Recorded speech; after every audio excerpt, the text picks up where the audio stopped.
'Cause darling, there is nothing right when all you seem to do is lie. Those days are gone. I'm walking tall while you're alone. When I think about the way we used to be, when I think about the things you took from me, I know that I am so much better, better off. When I look at what I've done, now that we're apart, when I look at what I've won, I've come so far. I know I'm so much better off, and baby, you don't belong. Your love was cold, heart made of stone, but I'm just fine. I'm gonna shine. I'm alright, alright, alright. I'm celebrating my liberation. I'm moving strong. I'm moving on. I'm alright, alright, alright. Might be shaken but not stirred. Just a lesson that I've learned. And so it goes. Tables turn and you're on your own. When I think about the way, when I think about the way we used to be, when I think about the things you took from me, I know that I am so much better, better off. When I look at what I've done, now that we're apart, when I look at what I've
like we back from the dead. And if you want my opinion, I'll let it take me away. Only relief is the floor on the floor and the crowd that goes. Turn it up. Turn it up. Turn it up. Turn it up. Turn it up. Turn it up. Turn it up. Turn it up.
Stepping out, it's Friday night. How I'm longing for this day.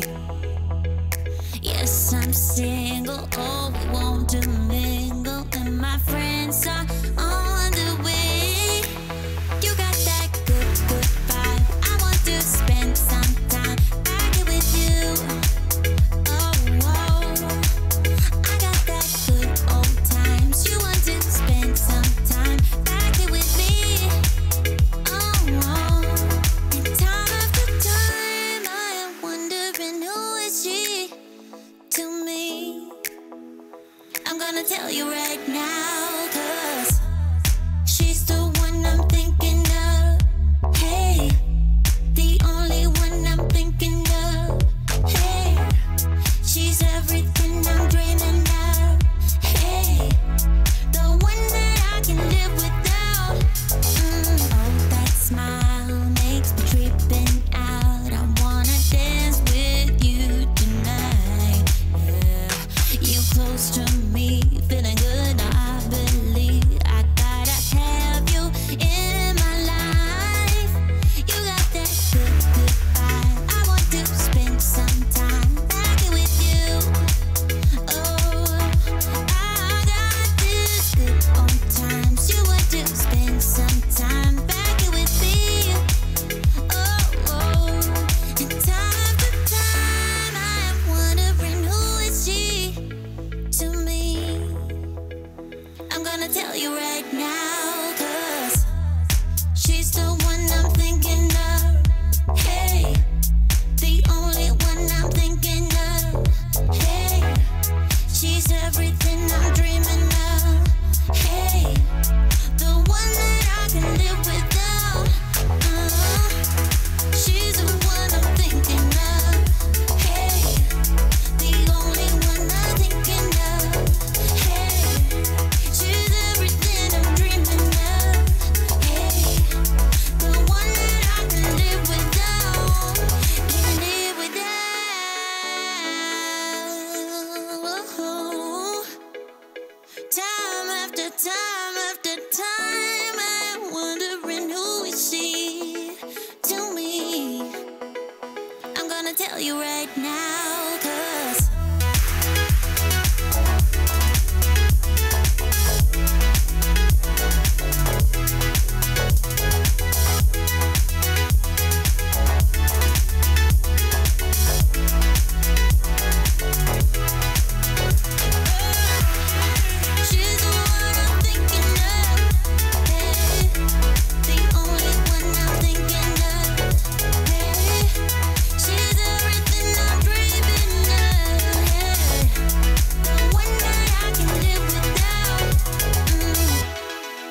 Everybody, welcome back to the Paladins Global Series. My name is Pretty Hair, joined by our special guest for the week and maybe longer. I hold shift, Alan D'Onofrio.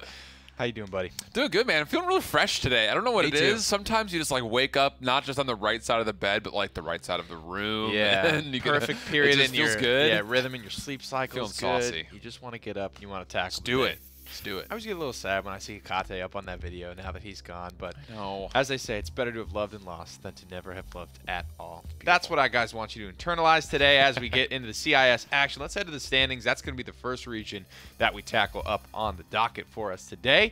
We've got a couple of notable teams in this region. B5 Armada Esports, the two teams that have their wins. Now, they're not playing each other this week per se. That matchup should be next week, I think. They're playing 2-4-0, 12 IQ. That really rolls off the tongue. It's real easy to say. We've just started with 12 IQ, you know? I like that. You got to take really what's the core of it out. And Fiasco Bros, both of those teams looking for their first win, but they have probably their toughest matchups, I think, of this round-robin format. Totally agree. And B5 is one of those teams that you remember from even like the start of the PGS. They were that squad. An old team. Yeah, and at one point in time, there's B5 and B5-2. It's just like a whole thing. Dominance. I don't know what to call these. Like it's like the Bronx The Bombers, dynasty, the B52. man. But they dominated CIS for so long. So like the C Armada obviously be the team that's represented the region twice now in this last year, and going up against that formidable name. Should be an interesting matchup when they do play up together, but of course they're still trying to stay up top this week. So let's go ahead. Let's get into this set, guys. Game number 1 between Armada. That almost looked. That kind of reminded me of your Lawbreakers team logo, the Fuster Cluck logo. Yeah, that chicken. Love that logo. I don't know why, but yeah. So it's been cool to watch.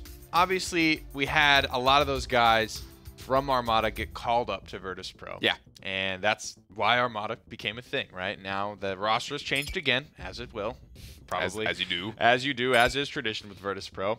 And now those guys are all, basically backfilling, back onto like B5, so it's cool to watch them actually go at it, have a lot of competition, because that does, it's the reason the PGS is here, but it does hurt the competitiveness of the region when you have like a mass calling, a mass summon from the lower league, essentially. It's one of those things that, anything's worth a try. It just depends on how successful that ends up being. And the fact of the matter is there still is that fallback. This is still the semi-pro scene where you can still establish yourself and reprove to the community as a whole, not just in your own region, but the entire Paladins community that you do deserve, or maybe do not deserve, to be up at the PPL level quite yet. So should be interesting to see. I think this is a really good region in particular because that conversation with Armada and B5 when it comes down to established veterans that are still trying to get their foothold and make that last little bit of a push to establish themselves as being serious competitors. So, here are the bands for Serpent Beach, game number 1. Makoa Leon, Tyra Torvald. So, interesting. We do see a little bit of a mirroring in the PPL, but obviously you do have sort of that variance as you go from region to region. Do you always think that with PGS, it's less about what is the quote-unquote most viable champs, and it's just more about what is best fitting to your roster? Absolutely. I think you definitely see teams prioritize. That's why it's like, look, you have an Inara and a Fury, right? You have a support in the front line, a damage in the front line. It's like what your star players are, your most confident players, guys that are probably leading with your best foot forward, so to speak. Those are the guys I think that get prioritized heaviest in the draft. Very interesting to see a solo con, though, coming out, speaking of the difference between preference and just general comp mindset. We don't see a lot of that, especially up against the Fernando Inara, and the Androxus with Bomb King combination for Armada is looking pretty solid to respond to just about everything on the table right now for 12 IQ. Definitely got to say I like Armada's draft as well. 12 IQ. I have to see what they've got cooking. Normally, I like to, I don't know. I almost That's a cool chicken. I don't understand how it correlates to the name. Probably because I don't understand the name, but that is neither here nor there. I think what I like about Khan is I normally put him in that basket, that bucket with Fernando, with Ash, the sort of aggressive front line that can pair with. My favorite is the Bomb King, right? I love Bomb King or Bomb King Fernando, Bomb King Khan. I think that's a really, really powerful combination. So we'll have to see what they put with this Khan, or how they use it as a solo frontliner. It's going to be difficult, to be sure. There's going to be a lot of damage being funneled into the point, and especially when you're looking at all of the names that are on the side of the Armada squad. Of course, most of them were just here a couple months ago and looking to keep that establishment as being the #1 team out there. But my biggest lookout right now is, can the Strix find any efficiency? If he can continue to keep Bomb King at range and just keep that point on the front, the damage numbers should technically favor 12 IQ, but that's only on paper if things go right. Yep, Flair's going to go out. Not sure if he actually caught Androxus there. It's hard to tell whether or not Andro was in the doorway or not. Dishan under some pressure early. Nice stick around the pillar. A beautiful read. It's not going to result in first blood yet, but it's a good start. And this is exactly what you want to see out of the Androxus. You see one target low, doesn't matter who it is, just go for it. And that's going to be able to find the Khan. And then on top of that, taking the shots of the Cassie, taking her down. So 5-on-3 situation. Drogos is low, that's the call. And what a good committal there to move on forward, looking for more, but the Void Grip is enough to peel. Let me see the loadout here for Adam. I mean, he's zooming around after those dashes. He's running Elusive 4, Power of the Abyss 4.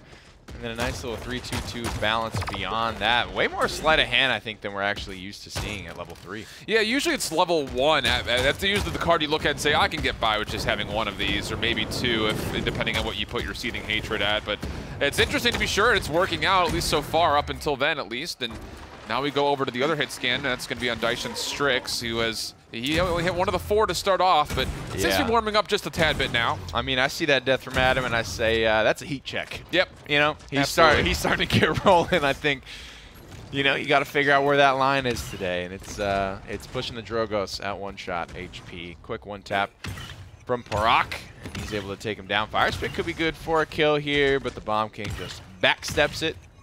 Not sure if Drogos knew that's an Andro there, or if he's just assuming someone's bound to come through there eventually.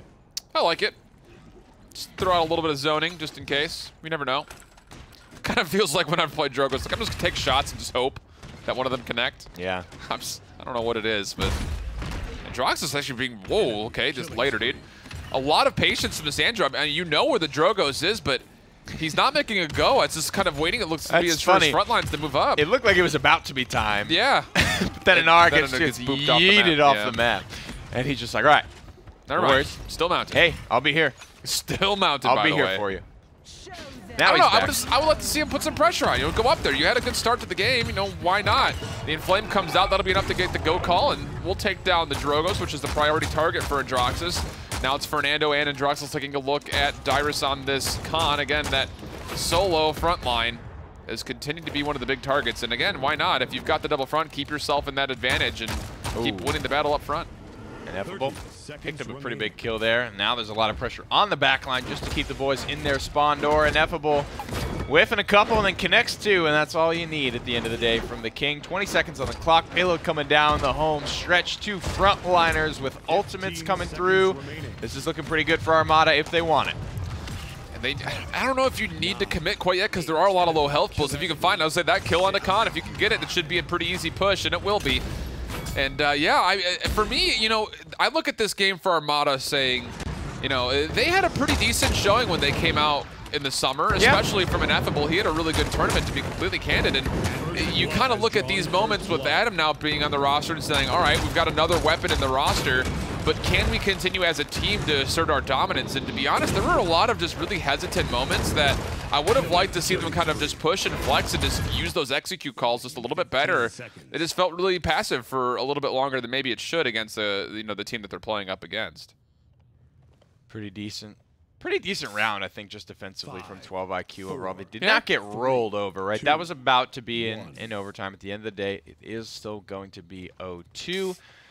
They did miss out on some of those level 2 offensive items for Khan and Cassie. And given that was their first 2 picks, those are the picks that aren't really having the impact, right? So those are they're behind the curve, essentially, is what I'm trying to say.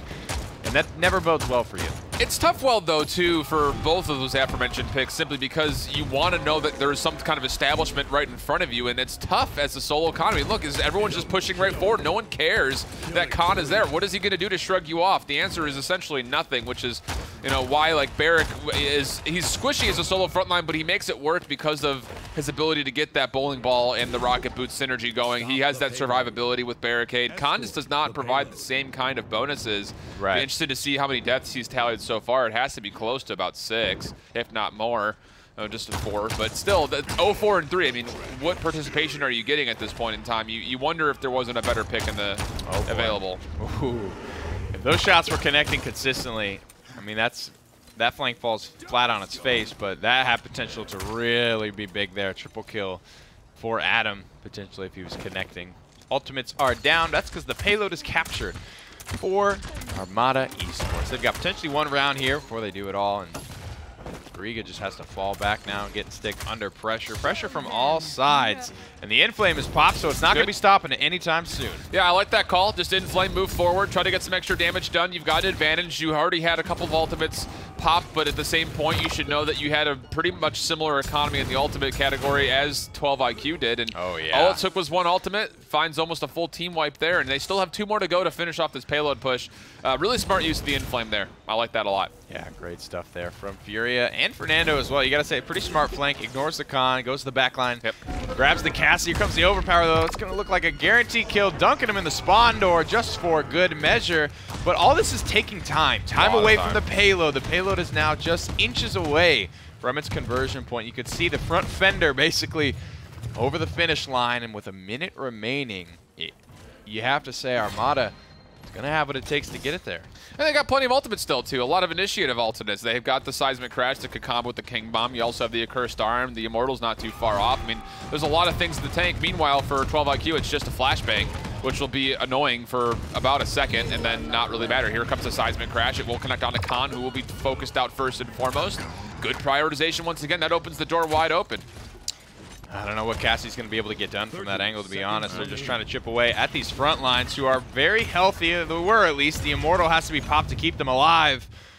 But the solo frontliner flexes its weaknesses, as there's no one to contest it, and they roll it right on through. And that's the kind of round that I was more looking for Armada. You know, use this to be more clinical, kind of use it as almost an analysis game where you can look at it and say, all right, what ultimates do we have? What do we know that they don't have? When can we kind of best efficiently use 1 or 2 just to keep that payload going and not stall out? Don't give 12 IQ a chance to even charge their ults. And I think they did a really good job executing with the Inflame to start, and then the Seismic Crash Immortal at the end is perfect. Oh, that's going to be the first game of this best of 3. We'll go ahead and go over back to the map screen. But while we're on that topic, I think we got to see that a little bit yesterday in the PPL, actually, of just watching the game and that really subtle moment of between Fisheko and Phoenix's con of knowing like when or not the battle shout is up, right? So Fisheko hits that stick, detonates it, doesn't see any damage. He's like, battle shout's got to be down, winds up the King Bomb. They roll on through and win that team fight. Yeah, so it's big. Those little subtleties, right? You know, you look at that Androxus sitting at the doorway for a long time. You hear the salvo come out. Well, he's out of rockets. This could be a good time to push. Yep. Those little subtleties, I think, of knowing where your windows of opportunity are and capitalizing on those. That's just how you improve. And those are tough things, too. I'll give complete honesty. But as a player, absolutely, it's very difficult because you're so focused on what you're doing individually that sometimes you forget to account for everything else going on around you. Yep. Those are the things that I always say, like, it's hard to teach those things. Right. You just have to kind of get familiar, and just sometimes it's just something that clicks. So, yeah, those are instances that I would say, if you're looking at Adam in specific, because I'm sure he's watching, hello, you need to kind of keep those things in mind. Where can I most be efficient? When can I be most effective? When you start to hear things like salvos and Spitfires come out, you should know that those cooldowns are obviously being expended and you can make most efficiency. Now, the front line and an Aura specifically has always been something very important to Armada on basically every map, especially Bright Marsh. So you know they're going to grab that fairly early, but they do place heavy emphasis on the con. It accomplishes 2 things, right? It gets it away from 12 IQ, who admit it, clearly show they like it. We haven't seen exactly why that's going to be a high priority for them yet. It hasn't seen success. Armada's going to go ahead and take the reins and say, we'll show you how it's done. The Strix coming out again. We don't typically see snipers here in Bright Marsh. Very, very small windows of opportunity, I would say, is generally And I mean, even Serpent, right? There's a conversation there. Yeah, absolutely, especially for Strix. Canessa more so because she can go from the bottom ground to the high ground, and Armada's actually going to counter by saying we'll play a sniper as well. Okay. I can't remember any other set that we've seen, not just one, but both snipers come out on Bright Marsh, of all things. I don't think it's ever happened. Honestly, not that I've seen. Now we can know where we were the day that double sniper was played on Bright Marsh. Oh, thank you, CIS. Goodness, yeah. You know, you gotta take it where you can get it here. Yeah. Genesis will come through. He'll be the support of choice. Furia was banned out. Everyone's staying away from Damba as it stands, and actually headed to the Ying for Armada. I'm always glad to see it. I like to see the change in the support game, and just now that there really is, it's been such a long time where it's just 2, and it is actually Frog Isle. It makes a lot more sense. Yeah. Sure.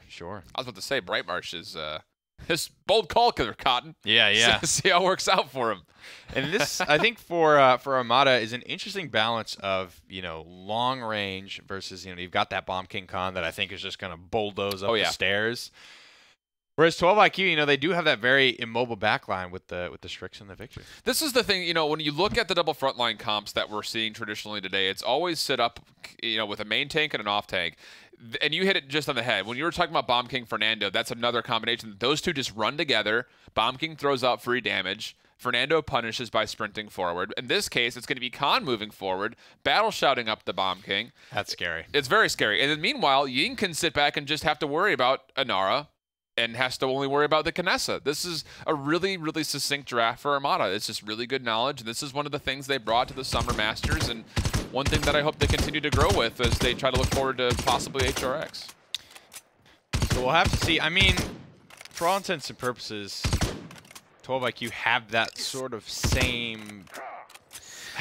They look a little disjointed, right? They have the frontliners to get aggressive, but they don't have the backliners to be there either, like no flank to pair with it. Exactly. That's what I was about to say. They don't have the same kind of moving pressure that Armada does. And on the same point, this Genos is going to be sitting here and just trying to keep the Strix and the Victor, you know, boosted with the Luminary. But is that really where you want to see the effectiveness? Because their kill potential really comes down to you have to hit one shot at the right moment.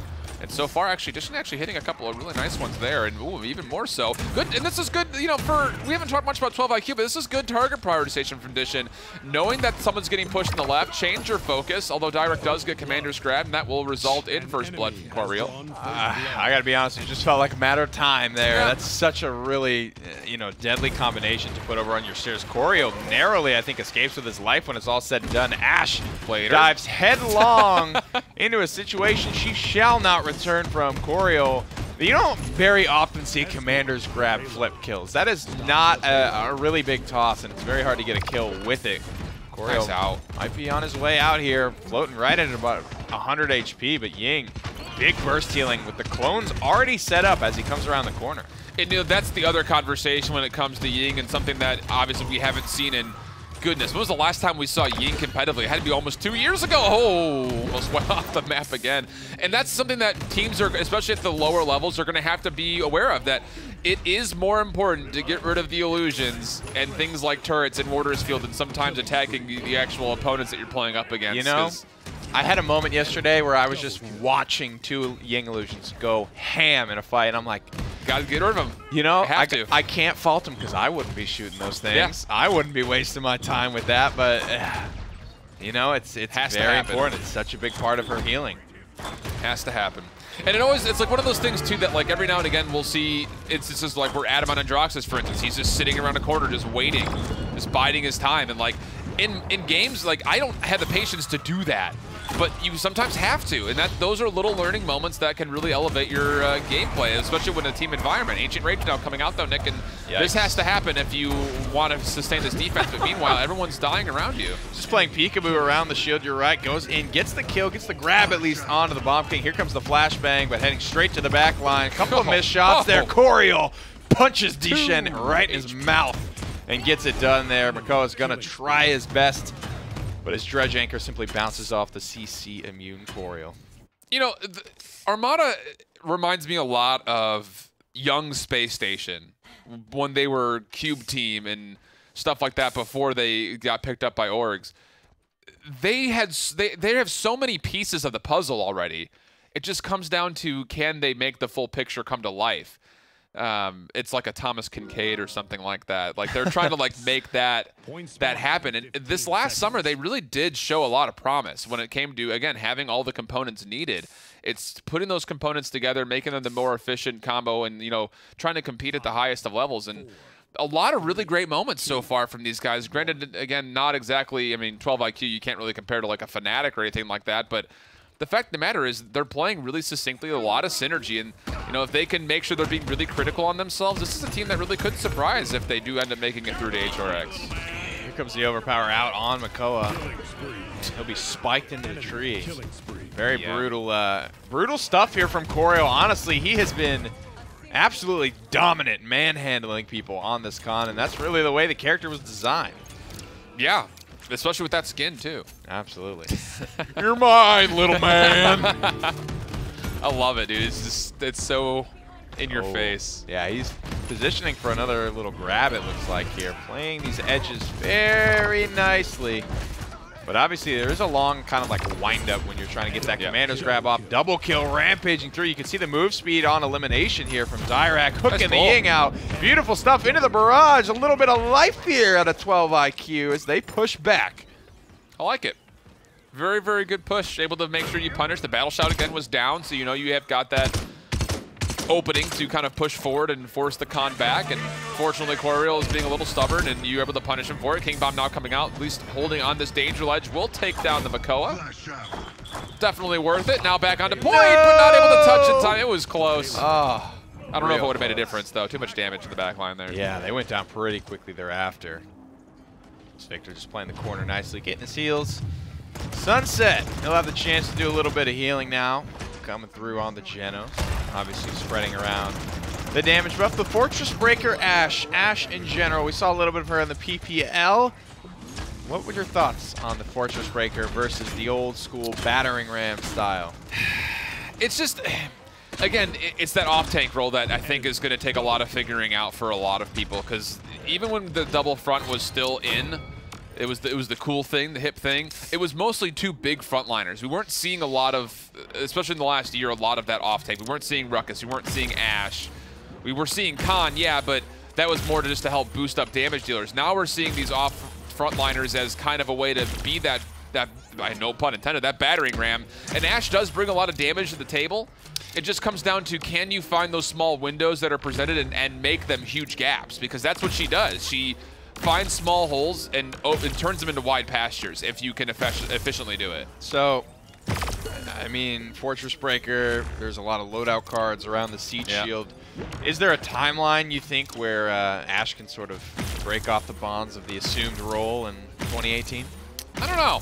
And become that, like, point-ish frontliner? I don't think so, because her health pool is just too low. And I mean, she's one of those, she's a displacer. You know, she's a punisher. She comes through and she can chase. She's got the self-sustain built into the Fortress Breaker, to be sure. But the shield is not super, you know, it's no really any better than a Fernando shield. And that's the kind of same role that I see Ashe playing, but more of an aggressive potential. So, like, Fernando is one of those that, okay, you can sprint in, you can fireball, you can start burning people. Ashe has the same idea. You know, the shield is there, it's nice, it's good to help out for a couple of teammates maybe behind you, but I don't think it's got the same sustainability that something like a Makoa half shell does, or same idea with an Anar with Mother's Grace and her wall combo. It's just, she's too easy to shrug off still, but I definitely think she does have the potential of being that big pressure displacer. Yeah, I almost kind of see it as we just watch the round wind down here. This is a definition of the comeback mechanic round. You know? Oh yeah. 12 IQ, they win their one fight, and then they just get put back in their place by Armada. But I kind of see Ashe, right? She's got that really strong point ultimate, sort of like a dome shield, right? Right. Yeah. She buys exactly. about the same time, but all in all, she's just about as effective as a Varric would be way out there. Like in an Immortal. So. I mean, it's literally the same principle. You know, you see Fernando using that to keep his team alive in the last second. It's the same idea. Keep the point fight alive for a couple extra seconds with assert dominance. She fits a very similar role, I think, that Fernando does, but with a little bit less HP and has the ability to chase and punish more aggressively than Fernando. It's a little bit of a give and take. I like the spot that Ashe has been in for a very long time, because she is that bruiser punisher that Fernando wants to be but doesn't quite have the ability to be. Well, here are the loadout cards for her. Interesting. Just basically looking for uptime on the Siege Shield, lowering the cooldown at base, as well as being able to hit the kinetic burst to go ahead and drop that even lower. And I'm glad we get to kind of like watch her do her thing, right? What is it that she is trying to accomplish over here? Right. Everyone has to back off as a result of the Ying ultimate. It's just too much healing to responsibly fight into. Ashe will have another go of it, but already put below half HP. Genos is not the guy to heal that back up. Nope. And then, you know, the other thing about Ashe that, you know, why she was good to start with, nice shots from that. Goodness gracious. God. That was dirty. Just take a seat. I know, right? The shield goes down, headshot, So much. headshot, like just absolutely ripping those targets apart. They didn't even see it coming, right? I think that's the nature of Eagle Eye, though. Ancient raging around, trying to get it done. It's a great ultimate to try and turn it around. Up into the air, buying time with the ultimates, but it's still 99% to 7. And all it takes is a couple more shots, and that'll likely do it. And Strick's going to have to touch, and he's still just more interested in scoping in. So it will be Armada taking this one.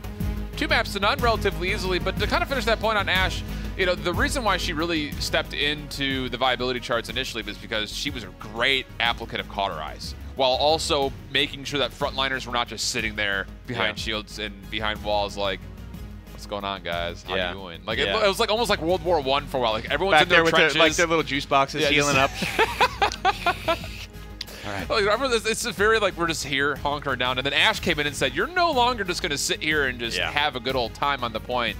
And that was kind of how she changed up the meta a little bit. And now that she's trying to be reintroduced, I think the Cauterize application is one of the biggest pros to why she's available and why she's become more viable. Well, that's going to do it for this set, guys. Got a lot of different things to think about, to gnaw on as we head to the standings. Armada grabbed their second win. 12 IQ grabbed their second loss, which means we have 2 teams left to play here. Let's head to the schedule.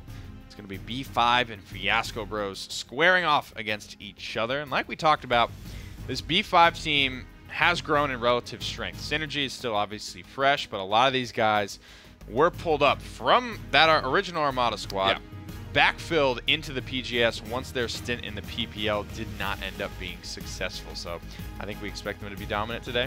Proving grounds as well. I mean, it's again, there were moments in Armada's game that even at the end when we were talking about Ashe and all that, that was like, you could clean that up. Like, there were some things that really weren't ticking on all, you know, cylinders. So that's, you know, every opportunity is what you want to, you know, take advantage of. You want to take everything and just run with it. Everything is a staging to the next step at this point in time, and I think that both B5 and Armada, clearly the top 2 teams coming into this, that's where you need to keep, you know, these little tune-up games, I guess you can call them. Yeah. They need to be taken advantage of at the full potential rather. So this is, I'm looking for the same thing out of B5. You know, be efficient, be effective. So let's head to the map screen here. Get this best of 3 underway. Fiasco Bros will ban out Splitstone Corey. B5 take Ascension Peak out of the pool. And Bright Marsh is going to be our first map. Is Fiasco Bros you look a little bit koala intrigued. with no hands? Yeah, we had this conversation a little bit. It's kind of what happened to my hands? It's unsettling, right? It's really disturbing. And even when you compare it to like the Clown Fiesta logo, which is you know, unsettling in its own right, but this one, right? You know, it's just the the deprivation of hope out of that poor koala's eyes. It's you hate to see it. You hate to see it. But what happened? The first and why that, you know? There are plenty of, like, ways you can... It certainly is a fiasco, but there's so many ways to portray that. I don't know. I'm excited to see Torvald, though. I mean, it's a lot of fun when he gets to come through just because so much, and especially on Bright Marsh, right? There's very few things limiting a character from being viable in this particular game. I was about to say, this is the Torvald getting through on Bright Marsh, I think, is more dangerous than just about any other map because there are so many flanks that can be enabled by Torvald here. It's not just Androxus. Talus is great. Zen is great. Even Eevee is great here. So it's one of those things that's like, ooh, B5, I don't know if that was the right call letting him get through. They're obviously more terrified of the Makoa Khan, but Fiasco Bros taking away Fury and Leon opened up this draft for them so far, and they're taking full advantage. Talus is kind of the one that sort of jumped out at me, right? He's the one that comes to mind when you're on Bright Marsh, when there's no real high ground for him to be too worried about. Interesting to see Inara go 9th. It always is. B5 just completely forget about it, right? They take the Terminus over it. Wow. This is just a real PGS draft because, you know, the prioritizations, not that they're bad, not that any character here is picked bad or won't hopefully fit the situation, but it's just the order that they're picked in. You can tell that they want certain things about, and the rest really is just going to be filled in. Yeah, the 3rd pick, Pip, was seems a little strange. Doesn't really seem like a priority to anybody at this point in time. But the other conversation is you know, Inara's on the table. I really want to know, and maybe one of the guys from B5 that may or not be watching back on this could let me know on Twitter, why Terminus over Inara? What is Terminus providing that Inara doesn't on a solo frontline basis that you think Terminus is better than her? The only thing is the ultimate. That's really it. And if that's not enough for me personally. Me neither. I think his ultimate's great, but it's about being effective with it, getting it charged up. That's all of the battle. That's not even half the battle. That is all of it. You know, how can I be effective the other 98% of the game to get that reanimate charged? Yeah. And MTZ is obviously a name that's been around the frontline world in CIS for quite some time. Looks like he's going to be pulling the Decimation. So I guess just extra damage is the conversation here. I mean, if he does have an opportunity to really shred through the other two frontliners, I don't think that Fiasco Bros assumed that Inara was going to go as far as she did and felt the need to pick her up, but it really does limit their mobility up front, and Talus will be void gripped up and slapped at, but he will just use his teleport to get on out. There it is. And now the battle begins between Terminus and Inara. Bulldozer Rejuve with the 2 items picked up by MTZ. He's going to be destroying these Ying clones in a couple of hits, as well as bulldozing his way through the Warder's field. Ying not in line of sight. She dropped 1 clone, but it looked like it got one-shot by Terminus's axe out of the gate with Bulldozer.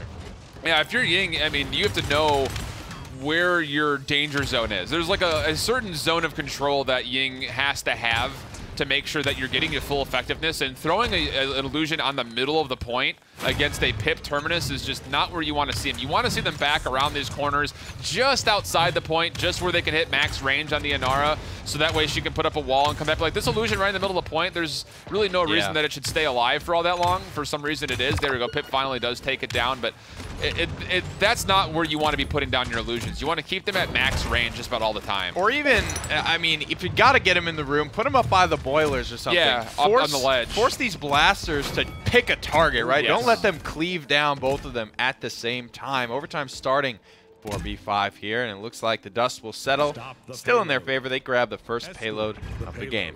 And I'm really hoping that we see Bird play more Ying, because he's probably the one person in my mind who really started the Ying trend back in the day of just having incredible IQ when it comes to placing illusions, when to place them, where to place them, how to position himself, how to use the dimensional link to maneuver around.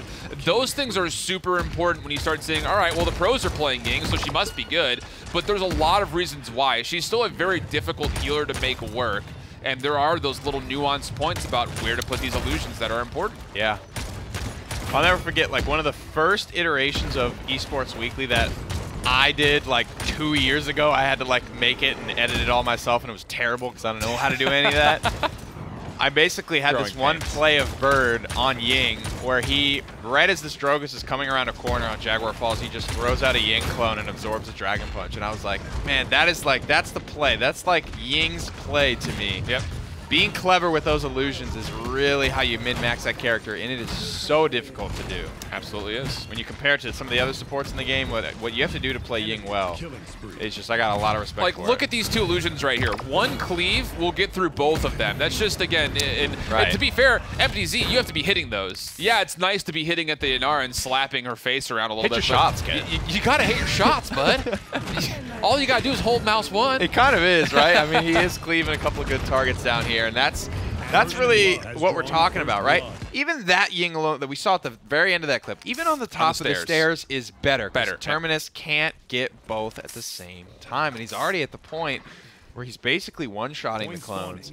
He's going to be picking up at least another tier of Bulldozer to go ahead and get through that Warder's field a little bit quicker. That'll probably come through later in the game, but it's just such a high value for him in this game. 4, 3. It's the little things, man. 1. And it's funny because like that little thing actually leads to a whole nother big thing when it comes down to like upping your support game. You know, if you're Kale, you're sitting here saying, well, I'm putting my illusions down. Why aren't you guys getting healed? Well, that's how Dimensional Link works too, right? If your only place you can Dimensional Link to is directly onto the point, that's not a good look either. Not a good spot, yeah.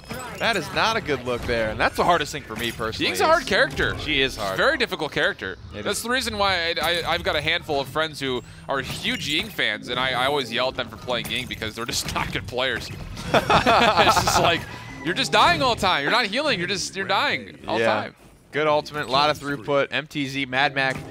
There was a lot of fight coming out of the Fiasco Bros here, but at the end of the day, B5 just absorb it, and with all of that zoning, Ying could have been parked on the objective, I think, capturing a little bit, getting that comeback mechanic in play, because right now they didn't really gain much off of that small win that they started to have and then had ripped away from them. Yeah, and this is another point of same topic, different story when it comes down to MTZ. You have to know that you're playing up against 2 relatively weaker frontliners in Torvald and Inara damage-wise. So when you see those illusions, that needs to be your priority. Just let Inara throw a couple of Stone Spear bursts at you, go up to the illusions, and then come back, because all the damage you're doing is relatively ineffective. Unlimited Power, we haven't said his name much, and of course, a huge name in the CIS scene, now making his presence felt as he's got this pretty free flank. No one's even looking at him. Takes down a handful. There's a saying about barrels and fish. I think we know how it goes, though. Unlimited Power gets off about 3 or 4 uncontested clips. And he's not even really an Andro player. What is the phrase, teach a man to make a barrel? Teach a man to make a barrel, and you'll never have to bring fish back to his barrel after having fished them up while your horse drinks the water. And you put your horse in behind the cart. And you can lead a horse to fish, but you can't make it barrel. Make it barrel. That sounds good. Closing the storybook and getting up out of my rocking chair. I don't think it's my time. I don't think this is my calling. Not yet. We'll work on it. You know, Drox is going up, wants the accursed arm, in a good spot to find it, but is looking for a target. We'll just chunk down Torvald, who will fall a very untimely death, considering the stagger that was currently going on for Fiasco Bros, and it's looking, well, I guess the koala with the hands cut off is starting to make a little more sense based on... This is terrible. I can't believe anyone would ever want this to happen. B5, they're going to scoop their victory. We're having some fun with it here in CIS. Some dominance coming out from our 2 best teams. I think, you know, it's fun to kind of watch these round-robin matchups happen because we get to, you know, take these matchups with a grain of salt. Say, how are they going to improve on anything, if anything, because these teams are all going to play each other twice. Then, of course, next week we know exactly who's going to be playing each other. B5 and Armada will be squaring off, but there is still one more game before we count our chickens, so to speak, here before we have to get this one. We're going to go ahead and head to the map screen here. This is the best of 3 still. It's Frog Isle, the same place our last set ended. I think it's right that maybe B5 look to do it again. Yeah, why not?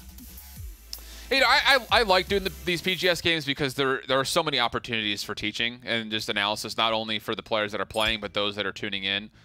As far as, you know, how to better yourself as a player, you know, seeing instances of not just what's good, but kind of the opposite of things. You know, the PPL, we see what's good all the time.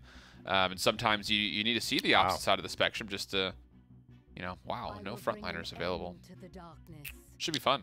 Yeah, Fury is going to be the first priority here. And Ara still is on the board. And that has been a very high priority frontline for the PPL teams, the PGS teams. And she will go 3rd here. Went 9th last game, so. Surprising. You could see just B5 not super worried about getting it. I wonder if they'll run Terminus or not again. They pick up the Ash, but we're headed down to that 2nd tier of front lines. Yeah, Terminus is really tough on this map, I think, specifically. Brightmarsh he's definitely a little bit more viable because, again, there's not that huge element of verticality. Right. And he's got the ability to kind of literally take over the entire low ground, or inside that point, rather, at Brightmarsh. But here there's just so much spots that he can get funneled and a lot of damage that can come in for essentially free. So I like the Ash because of her mobility. Terminus will come out again, but this is more okay because you do have that secondary frontliner to go with it, and to Drogos to also counter out the Inara. It makes you wonder. I just don't know about the Genos. Interesting. They're picking the right characters, I think, around it at the end of the day. They take away the strongest point frontliner. One of the things that would make these 3 DPS's job harder, or maybe not necessarily harder, but have to happen faster, right? When you have this Inara that would have just been on the point the entire time, it puts the pressure on you, on these 3 DPS comps, to win that fight quickly. I like that, you know, they don't go wishy-washy with it, right? They want to pick 3 DPS, and they want to give themselves the best chance to win with those characters. They pick up the Genos to do it. It's not going to be easy. It's not easy to fight that uphill battle with the 3 DPS, but we'll have to see. It's one of those things, too. Whenever I see double flanks on Frog Isle, I immediately go back over a year ago to watching the Chinese team using Buck and Eevee back in the day when they were playing. And it was one of those things that it was like a baton pass. It's like one would go in from the right side, would back up, the other one would come in on the left, get healing, and it was kind of go back and forth, as that was their way of poking. And then as soon as someone went down or got low, everybody went forward. And that was really fun to watch. QG Craze do that back in the day, and that's kind of what you need to do on a map like this with double flank. So it's going to be very hard to make it work. A lot of pressure is going to have to be influenced by Strix, and I think that this Maeve and Eevee really do need to kind of separate their targets. One goes left, one goes right, and if you can find one target isolated like this Ash, you really have to punish, and that's exactly the way it goes. Good job. Hitting the shots. Bounce is going to go right through the power siphon there, but doesn't quite hit the mark for the kill. Solar Blessing comes through and gets a big ol' heal to that Terminus. And there was a little bit of momentum building there for Fiasco Bros. But Strongful and the gang shut it all down. I like that start, though. Ashe was out there by herself. There's no damage dealer with her, so punish. And that's one of those situations that you, again, that's where the Bomb King comes into play. Typically on this map is he just takes over that danger side right on this ledge that you see on the right-hand side that Unlimited Power is now switching over to, which is, again, a good spot to be. Salvo primed up, thrown out, and finds the connection.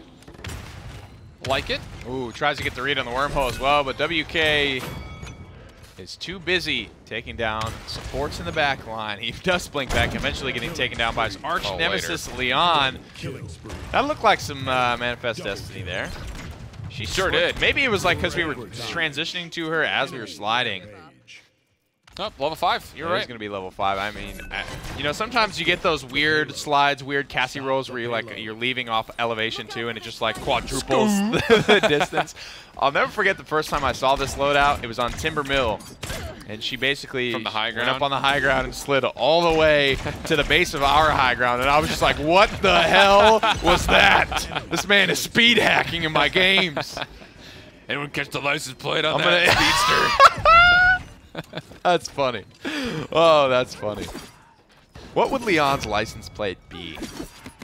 I feel like she'd be the character that would have like Elite Speak as her license plate, like L14N. Like princess with 3s and 1s.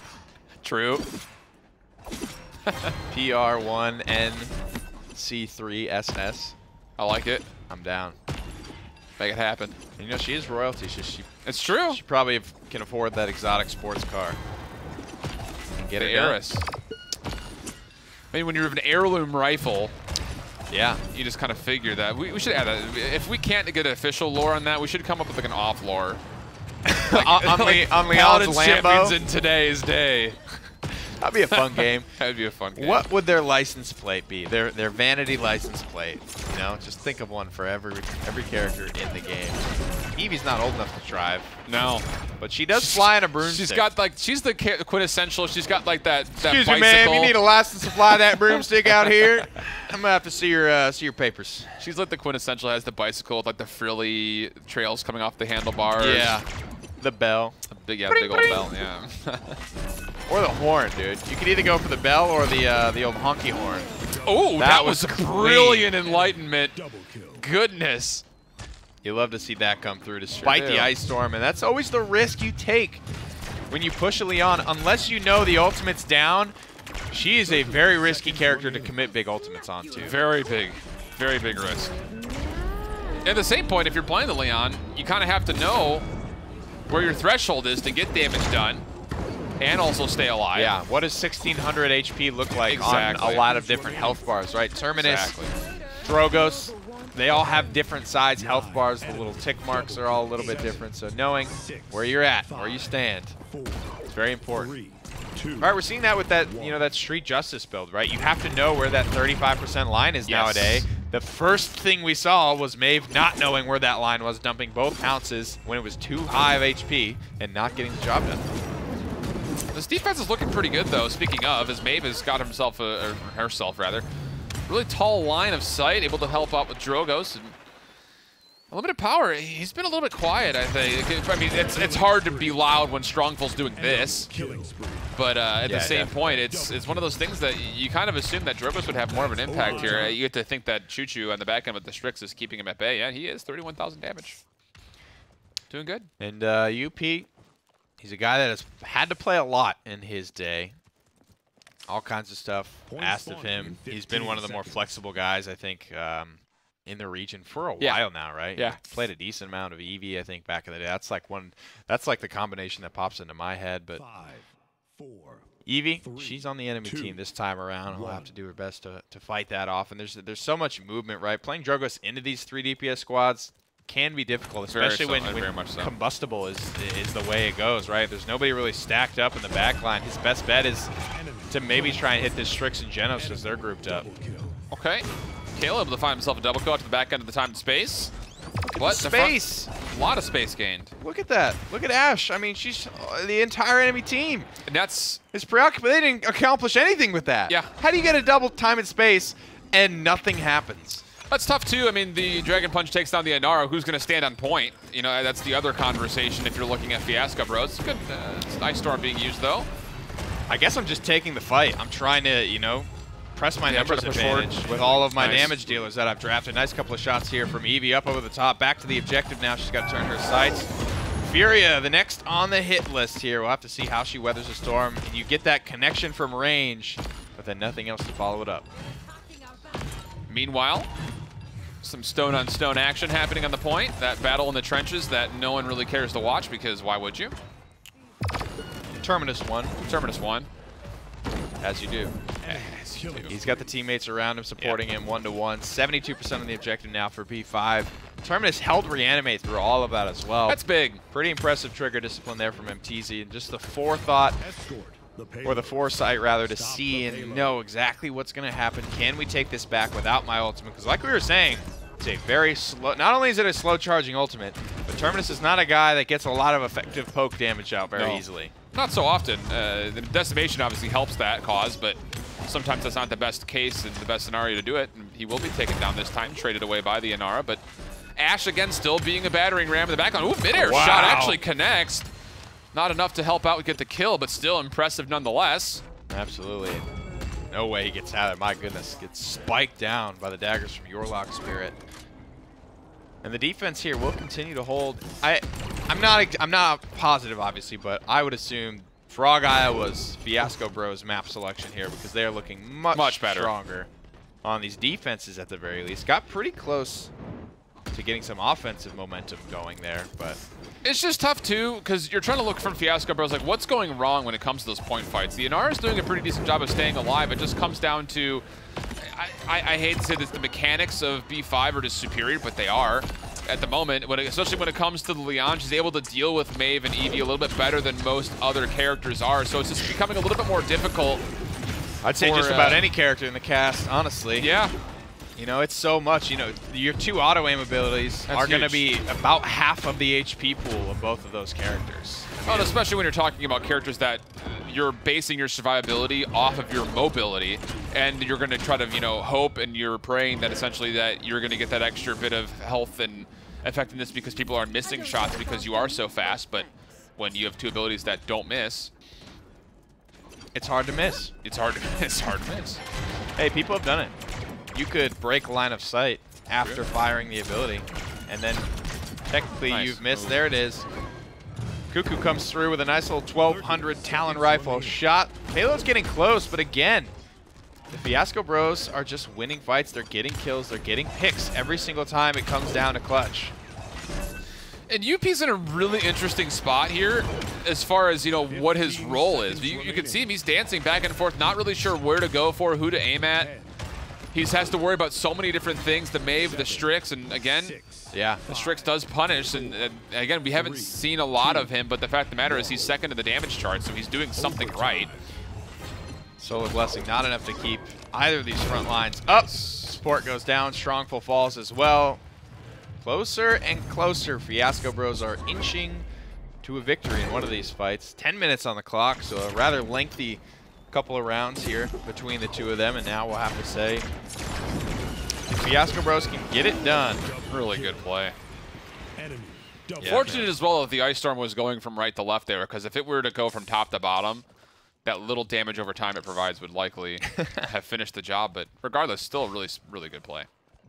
You know, the slash lines aren't too ugly. No, We're not looking at all. at the damage charts. I mean, hell, even a Nara is just about in there, but that can happen when there's a Terminus always to be available to shoot. And a lot of these guys from Fiasco Bros are able to find good damage. Genos not beating Furia, but you really don't expect to see that, I don't think. No, not with Luminary, which is the only real option at this point in time. But yeah, the same point though, at this again, you don't anticipate Furia losing to Genos, but at the same mindset, Furia's died about 3-4 times more than Genos has. So you know, there is some conversation maybe to be had there about maybe he should be doing more, but Ashe doing a really good job continuing just to buy time and space in the backline. Stunned out, but you gotta remember, Terminus's ultimate is now down, so he will not be returning to this fight. UP picks up a kill. UP picks up a double. The fire spit. Oh my goodness, that was a direct midair connection there. Mad Mac ends up getting the killing below, but you definitely have to pat Unlimited Power on the back for that fight. I don't know what it is, but Unlimited Power has been a player that I've identified with for so long. Like he's really fun to watch play, and I think that's why I have always assimilated him with being a really good player. And he really has been. And I won't lie, like when he had his chance, you know, to get out of the PGS, go PPL, there was a little bit of disappointment, I think, for not only himself, but, you know, I kind of felt a little disappointed as well. He's always been such a good player, and I remember thinking back in the day, like, oh, which teams could benefit from which players? And I was like, man, how's no one picked up Unlimited Power yet? He always seemed like such a big catalyst for success, and I really hope he sticks around and keeps that fire lit, because he's such a good player. Yeah, I mean, he's really putting in the work with these mid-air connections on targets that are not only small, but they're quick, and they move in 3 dimensions. That was a beautiful fire spit into the back line as well. Just to buy as much time as possible for this payload to move on through. Maeve's going to give it a shot, but again, Leon putting good pressure. You can see the shots coming mid-air from off-screen. Enemy killing spree. And the dot's enough to take down Eevee mid-flight. Man. Like that positioning a lot more too, just to sit back there, throw out Spitfires, let everybody else do the main damage. You don't have to be the, you know, the big win condition here. You won the point. That's where you find your most effectiveness. The Inflame's going to come out too now, and they're just going to push right into spawn. And fortunately, the flanks will have the mobility to get back. The Enlightenment coming out, but not able to find the full kill though. Nick, this is looking like the end, possibly. And yeah.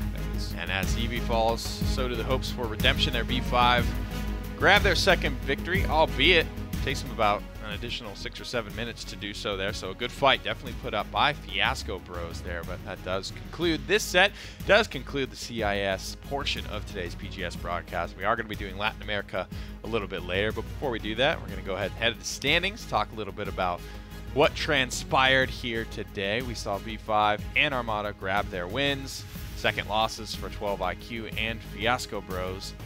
Meaning one of these teams has to get a loss next week, so B5 and Armada. It's going to be fun one to watch. It definitely is. They will square off a couple of old teammates as well. That's always a nice little grudge match to go ahead and watch. Let's look at the schedule for the rest of the day. Latin America Free Agent Boys will be squaring off against Automata Rain, Zaga Talent Gaming against the Church of Malvonas.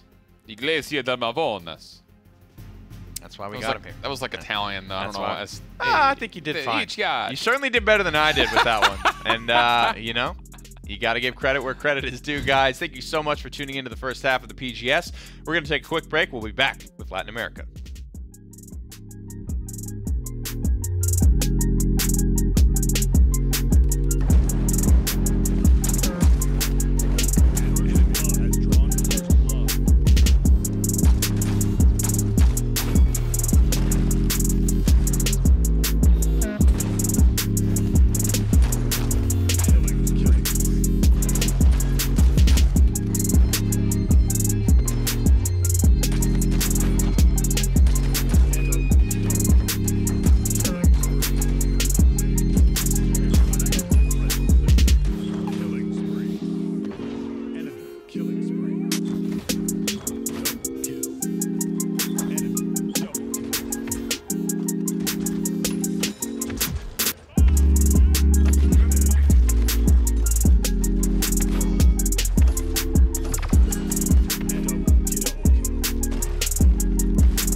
You know, Gore, your butt looks great today.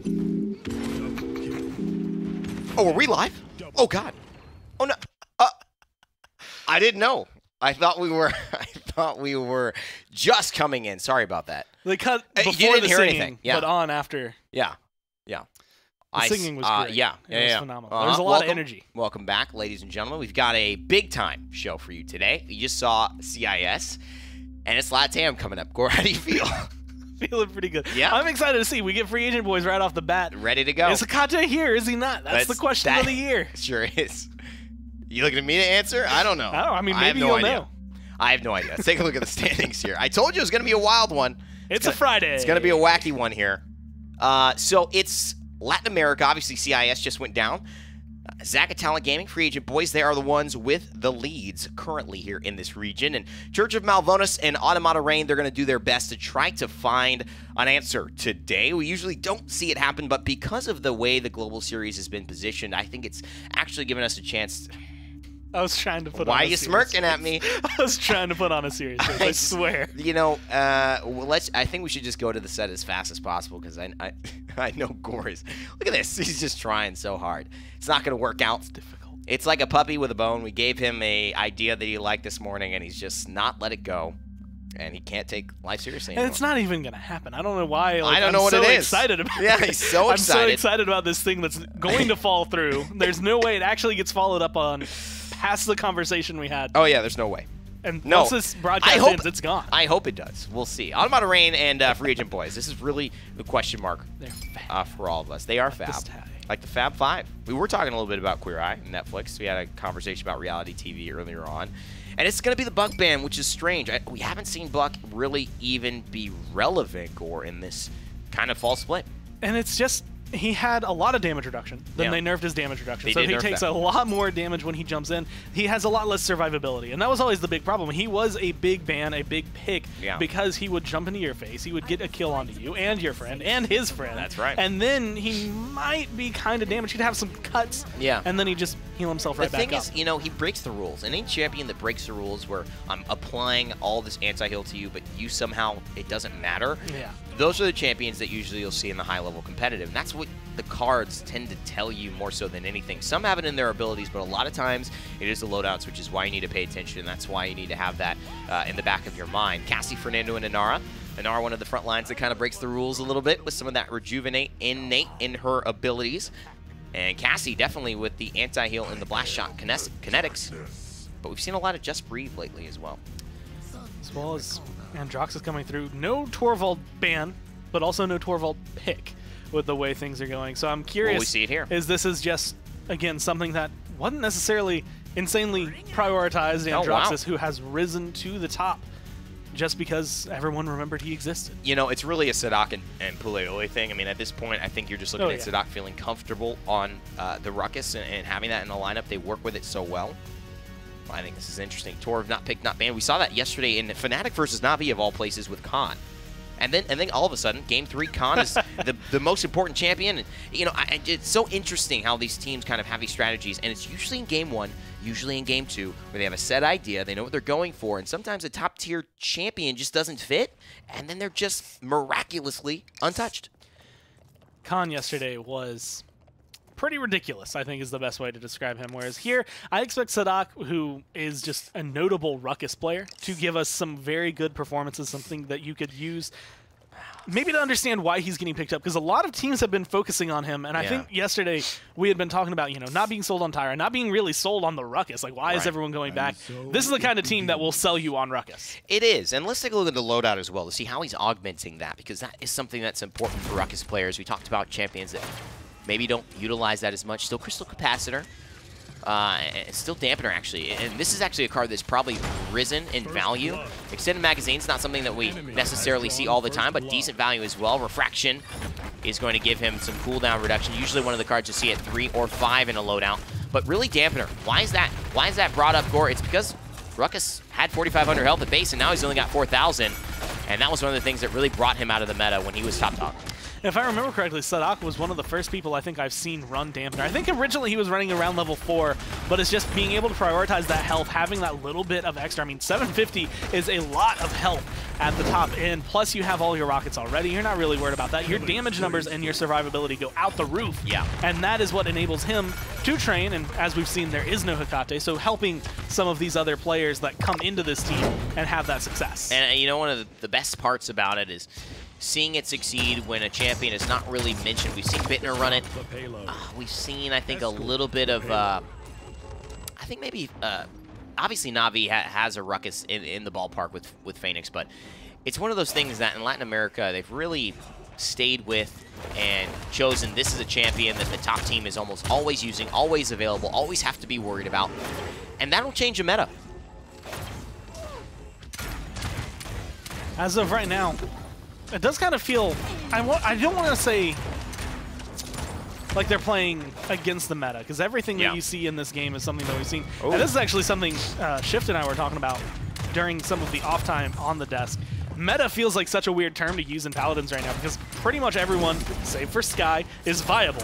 If you have any one of the champions on your team other than Skye, most of the time your team is going to still be able to find success as long as the other side isn't running direct counters. Absolutely. I think this is an interesting one here, Gore. Obviously, the question we were all trying to ask ourselves has been answered. It is Jane playing instead of Kate.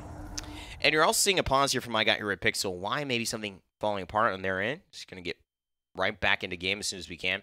But yeah, Kate no longer here. And I think you can assume maybe the week one was just him helping out some friends. Maybe just saying, hey guys, I know you don't have your replacement yet. Let me give you an extra week. It's one day for me. I can do it today.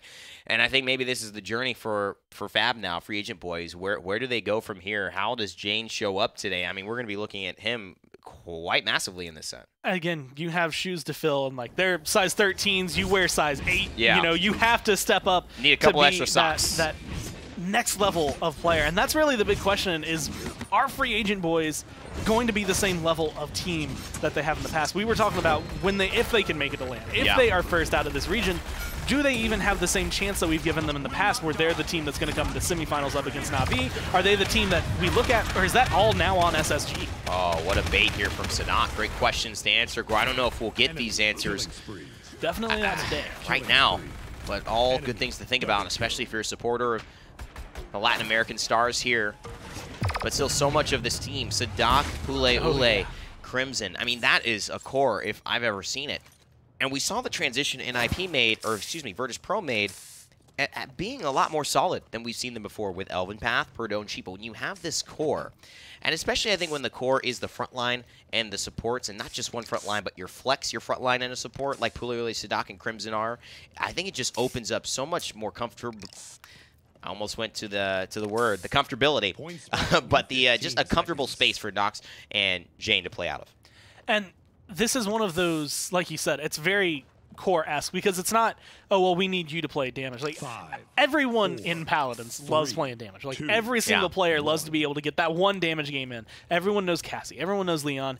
And eventually, especially if you get put into that as your main role, you start to expand that. You get the Zins. You start getting all of that extra push that you would have. The Drogas, the Bomb King, the Androxus, everything. But when you have two good frontline players with a phenomenal support behind them, they will literally be able to fill those other two shoes. It might not be the exact same. As we've seen, Hecate was insane on snipers. He might not have that exact performance. It's not going to be the same guy. Man. But they're still solid in the middle. And it's rough because you see Nas, he finds his kill. He holds down this right side, but it just falls apart on the left-hand side with the Fernando. It might have been a Dread Serpent. It was definitely the Scout, and most likely an Immortal. It's a 2-0, so Free Agent boys have to get back onto the point very, very soon. Might be a Smite here. A Spite here. He's got a Billow. He's got to get there onto the point. It's just so close, and these are the little mistakes you're going to see. The Billow should have been sooner. The Spite maybe just to get on point. He had his whole team coming through, and those are the communication issues where maybe you see a newer player onto a veteran roster, and he's not willing to take that risk, take that gambit, so to speak, without getting the go-ahead. And here's the thing that makes the big difference for me as well.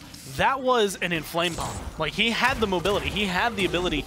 If the call immediately was just go for it, get in there, stall the point for a little bit for the rest of his group, there are times when, again, your life is going to be worth the game. If you can give up your life there as Zen, potentially for your team to come back and fight. There's no guarantee they win the fight, but, I mean, why not? The other scenario is you lose this point, and minimum you have to wait 2.5 minutes. At worst, you end up tying the game. Yeah, it's a real rough one. And, you know, I think Automata Rain right now, not feeling great. But, you know, you never know. Once you get somebody's foot in the door, it's not closed. It means it can open. It's not impossible.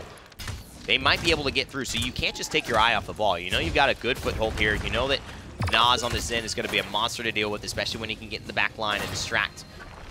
But still, it is just something that I think Free Agent Boys, it doesn't look like they really lost this round.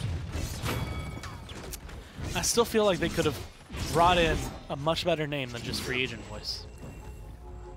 I'm serious, man. Maybe they were watching a lot of Queer Eye. You never know. They coming through.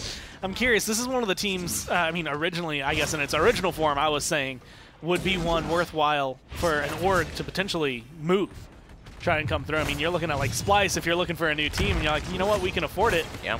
Go for the LATAM boys. Now they kind of have to not only prove themselves back again, but get themselves potentially something else as they are the free agents. But coming through, they've been able to hold this pretty solidly. Really good rotations and targeting priority coming down from Nas this time around. And that payload has barely moved. And so these are the little things that you notice that the competition level is skewed. If you're maybe just looking at this game, it looks like, oh, well, you know, people fighting, right? Remaining. But no one can play this way against the team that's equally skilled because they will get punished. The way that Nas is missing crucial shots on the Yomi, the way that he's kind of just reacting, not really having a plan, there's not a lot of coordination you can see. They're just basically saying, we're better than you, and we're just going to run at you and do damage. But can you imagine Fnatic and Na'Vi kind of having this type of free-for-all, so to speak? I don't think so. No. And that's where the respect comes in, and it's clear that Free Agent Boys still believe they're on top. They're still playing like they're on top. And Automata Rain have a lot to prove to say that they are going to change that dynamic. I mean, just as a perfect example to what you're talking about, there's a point where Nas just kept, like, reversal comes up on Androxus, and he just keeps throwing shots at it. He doesn't care. Like, just being able to throw that, feeding the reversal damage, ends up taking a huge chunk of damage in return. And yeah, he has a healer right behind him. He uses Billow. He gets out, no problem. But it's just like, again, like you said, in a competitive game, if you know you're on equal footing, you stop shooting the minute those hands go up, and you don't feed that Androxus. You put him in this position where he has to retreat because he's not going to get any external damage or any extra damage onto you that he's going to be able to follow up with a shot or two to actually get that kill. So this is really what happened. They went this right side with a very dangerous pairing of the Androxus and the Leon, and this Androxus has been kind of picking on Sadak, and Sadak is in trouble. Now, the entirety... Wow, I thought almost that punch hit from that range. I said, wow, they really did increase the range on that one, but it was actually Perangel finding the kill. Here's the Dread Serpent as well. I mean, this is a very odd rotation coming through. They're trying to just find a foothold, and there's the Dome Shield, there's the Solar Blessing. All three members are going to be around it. Jane finding the kill on the Lickers, I got your red pixel, eventually taking down Jane. This is very similar to the early round that just did not work in the favor of Free Agent Boys, but right now it seems like they might be crawling their way back with Puleole, who is not dying. 12 streak for him, looking like it's going to be a 13. This Barrack has been unstoppable for Free Agent Boys. I'll be 100%, even though I kind of expected the team fight to go more of the way of Free Agent Boys once everything got collapsed. I thought they were going to lose the point. I mean, look at that. That's 99%. That was all comeback mechanic in favor of Automata Rain, but they still get caught out. And actually, an interesting loadout coming in from Puleole. A lot of healing station, but Bowling Ball's only being run at level 2. You're right. It's a lot more red streak than Bowling Ball than we're used to. And it's also taking away one of the cards that you'll see, whether it's Forged Ally, whether it's Combat Repair, whether it's Field Deploy, depending on your flavor, your style of Barrack, where Brave and Bold is put in there. And he definitely used it very beautifully in that last round. Sometimes getting a Dome Shield off is really a 0.2, 0.3 of a second issue in terms of being stunned or not. And the pressure that he was able to absorb, the ability to get out, the resets of the dashes, the cooldown of the dashes reduced, it worked out, and Puleole was definitely the anchor for that win. And that was actually one of the things, looking at like Red Streak versus Bowling Ball. It was 4 points in Red Streak, 2 points in Bowling Ball, but that's still Bowling Ball 2, 600 health shield. That's more than Fernando's getting whenever he dashes around. So you're getting this enhanced cooldown on your rocket boots. You're getting that 600 shield a lot more often. So overall, I guess that's kind of what helped him stay alive so much. I guess you're right. That's true. A little bit less shield, but more often. All right, I like that look, and I think it is, again, to each his own. Especially with an older champion like that, you kind of get a play style that you're comfortable with. Bright Marsh here for map 2. Like a choice game of Monopoly, you have to know where exactly you want to invest. Come on. Oh, my God. Never should have done Whether it. these points are going to go towards Red Streak, You know, bowling ball. I If can't- it's even in your loadout, or you trade it for something like utility. There it is. Is it your utility card? And if it is it a railroad? Does it work out? Or does it not? And you end up with the waterworks afterwards, crying your eyes out. Unfortunate. Or is it electric, so to speak? It's electric. Yeah. Well, it depends on the company that you keep. I was thinking it depends on copyright and whether or not you can play. It's electric? electric. Yeah. I gotcha. Slide. I was still making an electric company waterworks Electric joke company. from the earlier pun I was The electric making. company Since we said utilities, could we're also talking have a about very Monopoly. good song Yeah, back that in could. the days That could. with cartoons. Okay. All right. I don't get that reference, but I hear you. I don't. Yeah, that's Yeah. something Schoolhouse Rock-esque is playing in my head, and I feel like it had something to do with power companies, but I think it might just be a Family Guy joke. Okay. Okay. But it was still very Schoolhouse Great. Rock-esque in the song. Hey man, do you, and you're rocking it. By the way, pink looks good on you. I like the tie. We're really yin and yang here. I love it, and I think that you got to sometimes stylize with your partner on the caster. Sorry. I mean, not that there's anything wrong with that. I'm just not interested. It's okay. I'm taking it. It's well, that made me feel bad. Well, You wouldn't even consider? it's kind of hard to say, hey, these 4 years, peace. All right. I know it's only 43 days until the wedding, but 43 days until the wedding, and I've been keeping track now. listen, this is when you have second thoughts. It'd start putting the pressure on, because I don't know how many people who are watching this have gone through wedding planning. I feel like there's a lot more that I should have been doing. I don't feel like I have had a single part. I got fitted for a tux. Yeah. I chose the style, and that is about the length of what I have achieved. Well, I think, I mean, what else? I mean, what else do you want, man? You know, don't worry about that. Be I was happy about given it. Be 10 grateful. save the dates when I wanted like 20 because I had a lot of people. I was like, oh man, everybody could enjoy this. Get a save And the then I date. was given 7 invites, so I don't even actually have anywhere near the same amount. I can't cover the same spread. That's actually hilarious. Uh, They're basically just cutting you out of the wedding. Said, just make sure he shows up. Other than that, make sure don't- he shows up and don't let like, him do anything. Maybe a couple people. But really, just make sure he shows up. First blood. I'll be there. I would have expected that to do a little bit more damage to the Willow. Must have not connected fully. And the Abyssal Lord Drogos, we don't often see this skin. It was of my thought that it might have been banned. And I don't know if it actually is as far as North America and kind of what our admins say, but it is definitely pretty dang cool. Got a lot of great effects. Very different from the traditional Drogo style look. And I Got Your Red Pixel has definitely been the highlight for Automata Rain. 75% though still, and that's a fire spit. That's the kind of damage I was expecting with Combustible. And he's found the reset. Unfortunately, he's in this position that while you're getting all this good damage out, it's not really followed up with anything. There's nothing coming out of this, except for the 99% free agent boys have been able to put on the point. Now they lose their Inara, Sadak goes down, and running a triple DPS is going to be a little bit more difficult to try and get in for that last 1%. But then you see all the fights going kind of this way. Kills being picked up left and right. Pule Ule Jane being able to pick up whatever they need to. And even if they lose 30, 40% on the point, they're still sitting at 99. Yeah.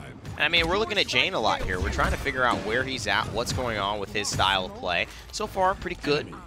Again, I love this. You know, if you could see a team just add these new players, but then have the core so you could just fill into a system, you can fill into a culture, I think you're going to just see a lot less of a fall from the initial group. It's almost kind of like how we saw when the initial NIP joined in Europe for that first PPL, and they had all these members still, and the Perdos and the Sheepas and the Birds, and they were just off to a start that was better than most teams because they just didn't have as much to work on.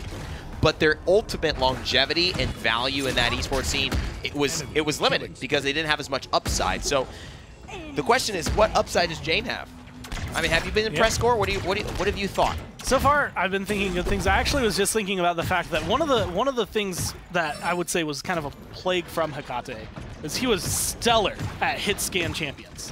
but never brought any blasters. So if they needed a blaster, you would always see someone like Fuzzy Logic or one of these others get forced onto that, and it never felt as though they were as truly comfortable.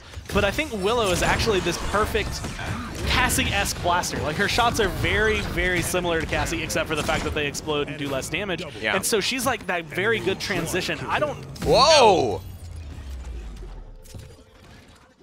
Clean Quadra. Clean Gotta Quadra. stop it for that. Ule. Being able to step into the role that was formerly Hekate's by killing everybody as the hit scan damage. Well, only Sadak has died twice, so you can see how this game is going thus far. Region Boys are going to wrap up this best of 3 very, very shortly. And the benefit of this is that they get a win, they get some confidence, they get Jane, they get some tape, which is important. You can look at, here's how I would improve. But you also see that Puleole flexing into the triple DPS. This is something I think Latin America and these guys know they're going to have to bring to HRX. If they can make it, if they can be here, they need that triple DPS flex. It's a bit of a fall split. It's a bit of a split late because obviously this is what we saw ClickU and Phoenix and these guys start developing and mastering last split in the summer, even a little bit in the spring. And so finally in the fall, it's just, it's guaranteed. This is more of a new look for Puleole, but I like that they're finally getting there. And it's always fresh to see a new look that is comfortable, right? Being able to come through. I can't count how many times I've seen teams force themselves into a triple DPS and then have not a third DPS player. And now he's going to be able to go forward, find a couple shots, but maybe overextends, loses that big old streak. I mean, he wanted it. He saw 3 people lined up low in enlightenment range. Couldn't take it. That was big. Wujek, is he running Impaler Arrow? He's been running that quite a bit, actually. And, it does look like he's got a build for that. And this is really what a lot of players go for. Just run them down. Quicksand, little Wanderlust, and of course Bullseye. Not as much of a necessity when you're not running Desert Shadow because all of the stealth is all of the damage and all of the playmaking ability. So you really need that cooldown as much as possible. But here, I mean, it just helps you to be able to survive. It helps you to also be able to find damage. And again, Automata Rain, turn it around and grab the second objective of the game. And this, I think, has been made different by I Got Your Red Pixel overall for their team. Rain is in this position where Inara isn't standing as stalwart. Her health bar is going down a lot faster, and you have this extra little bit of burst, still maintaining his ult as well. And there's been so many times that even if it was just Sadak dying in the first round, that's really all you need to get rid of before the pressure on the point just dissipates from Free Agent Boys. We are seeing quite a lot of, I think, this style of just changing in the way your team operates with Free Agent Boys. Personally, I think that when you look at Hekate and Fuzzy Logic and what they've meant to this team, and now with Fuzzy Logic retiring and then Hekate moving on to other things because just can't make it work financially, needs to find a job that's going to focus on full-time streaming. I think the conversation is how much are Jane, right, and those guys fitting in as a nice through time and space comes through, but also how much were they held back by maybe Hekate and Fuzzy Logic? No one can doubt the actual players, but when a player leaves, it's usually not sudden. It's usually, I've been thinking about leaving. It's like, I've had these ideas for a while. And how much of that was stopping them from continuing what was this incredible run at HRX last year throughout the majority of this year? It didn't feel like they had the same vibe, the same momentum. They were trying to get it back, and maybe getting these new players in, Gore, is what is going to be the difference. I think there's a reason that the term for it is like the hunger, right? Are you actually hungry for more? Do you want to push yourself? Yeah. Or are you sitting there and either you're not full or you're just not hungry? Like, you don't want to do anything. You don't want to go get that food because if you want to win, you have to, like, I mean, you have to want it. You have to be able to get to the point where you are a team that has proven yourself competitively as someone who can get there. And if you start to lose it, if it dissipates even just a little bit, absolutely, then even if you want to get to the top, maybe I don't want to anymore. Maybe I'm just settling for second place, third place. That's fine by me. No, you're so right. And I think these are the intangibles that you never really know. And sometimes they end up working out. And it takes maybe a little bit. I think in Latin America, what we will see immediately is that, yes, they can fit into the system, but there are these, 7, 6, I think, little moments where you see maybe the armor's not as strong as it used to be. Maybe they're not as infallible. And I think right now you're seeing really Automata Rain collapse when it gets to the nitty-gritty, but on those moments where they have a little bit of momentum, I mean, they're able to do what they need to do. It's the same story, 2-0, then it's a 2-1, then it's a 3-1, and will Free Agent Boys close here? It's definitely a much cleaner round that time around from Rain. Unfortunately, they are still running into areas where I think like Puliole could pull out another play like that, right? He was looking for one in that last round. And honestly, if he gets a triple kill there, that makes the biggest difference. That gives them that round. They go up 3-0 instead of turning it into a 3-1. Here's what's weird. Nas is 1-2? Yeah. How? I mean, I get that the last hits, but then you're only 5 eliminated. Like, you're not even contributing. You know, Jane is contributing to 18 kills. Puliole is contributing to 19. Nas contributed to 6. Where is he? What's happening with this Zen? This was similar, I feel like, to what we were saying last week. Nas was playing Zen. I think I've only seen Nas play Zen, and every single time it's either you're there, you're doing something right, or you're missing some crucial shots. Right now he's going to be able to get a spite. He's starting to step himself up. But even now, just coming around the side, maybe a little bit too late, and this boxing match goes wrong, you miss another crucial Yomi strike. That could be your death if you don't have so much survivability on this champion. I mean, I don't know, man.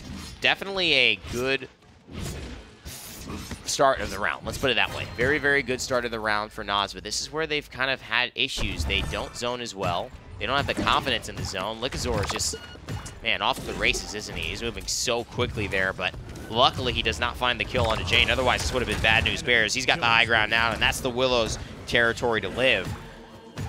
And she's in the Fate flight. This is looking bad for Zero Unknown. It looks like if he goes down, this will be the end. Widget falls. Although Jane falls, it's just a formality. That Man of the Stars has not ascended. He has actually fallen, and it will be Free Agent Boys taking the set. Puliole gave him the little sweep towards the tail end. Goodbye, my friend. Go ahead, get on out of here. We don't need to worry about you anymore. And that was kind of like the last few seconds of that round, that 99%.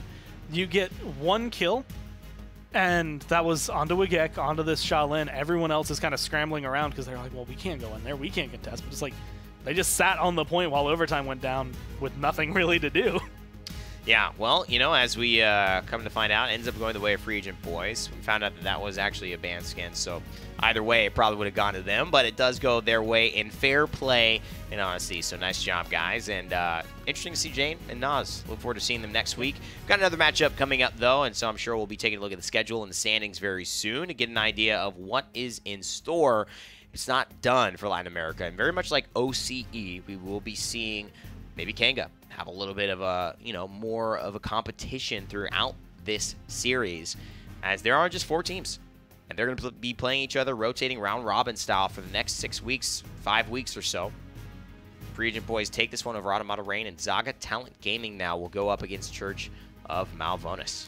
And this is one of those areas, like you had mentioned with the format, it's very perfect because when you get against a team that's really good, you get to know their playstyle. And it's one of those things that understanding that specific player, especially when there's someone that has been on the world-class stage and has understood that on the widespread, you understand not only them, but now you're starting to look at, oh, well, now I understand Na'Vi a little bit better. Now I understand Envy a little bit. So you get to learn that play, and I think that's the benefit of having these 4 teams across all of the regions, is that these people who do come to LAN every time are now helping expand that knowledge into the region a little bit more often.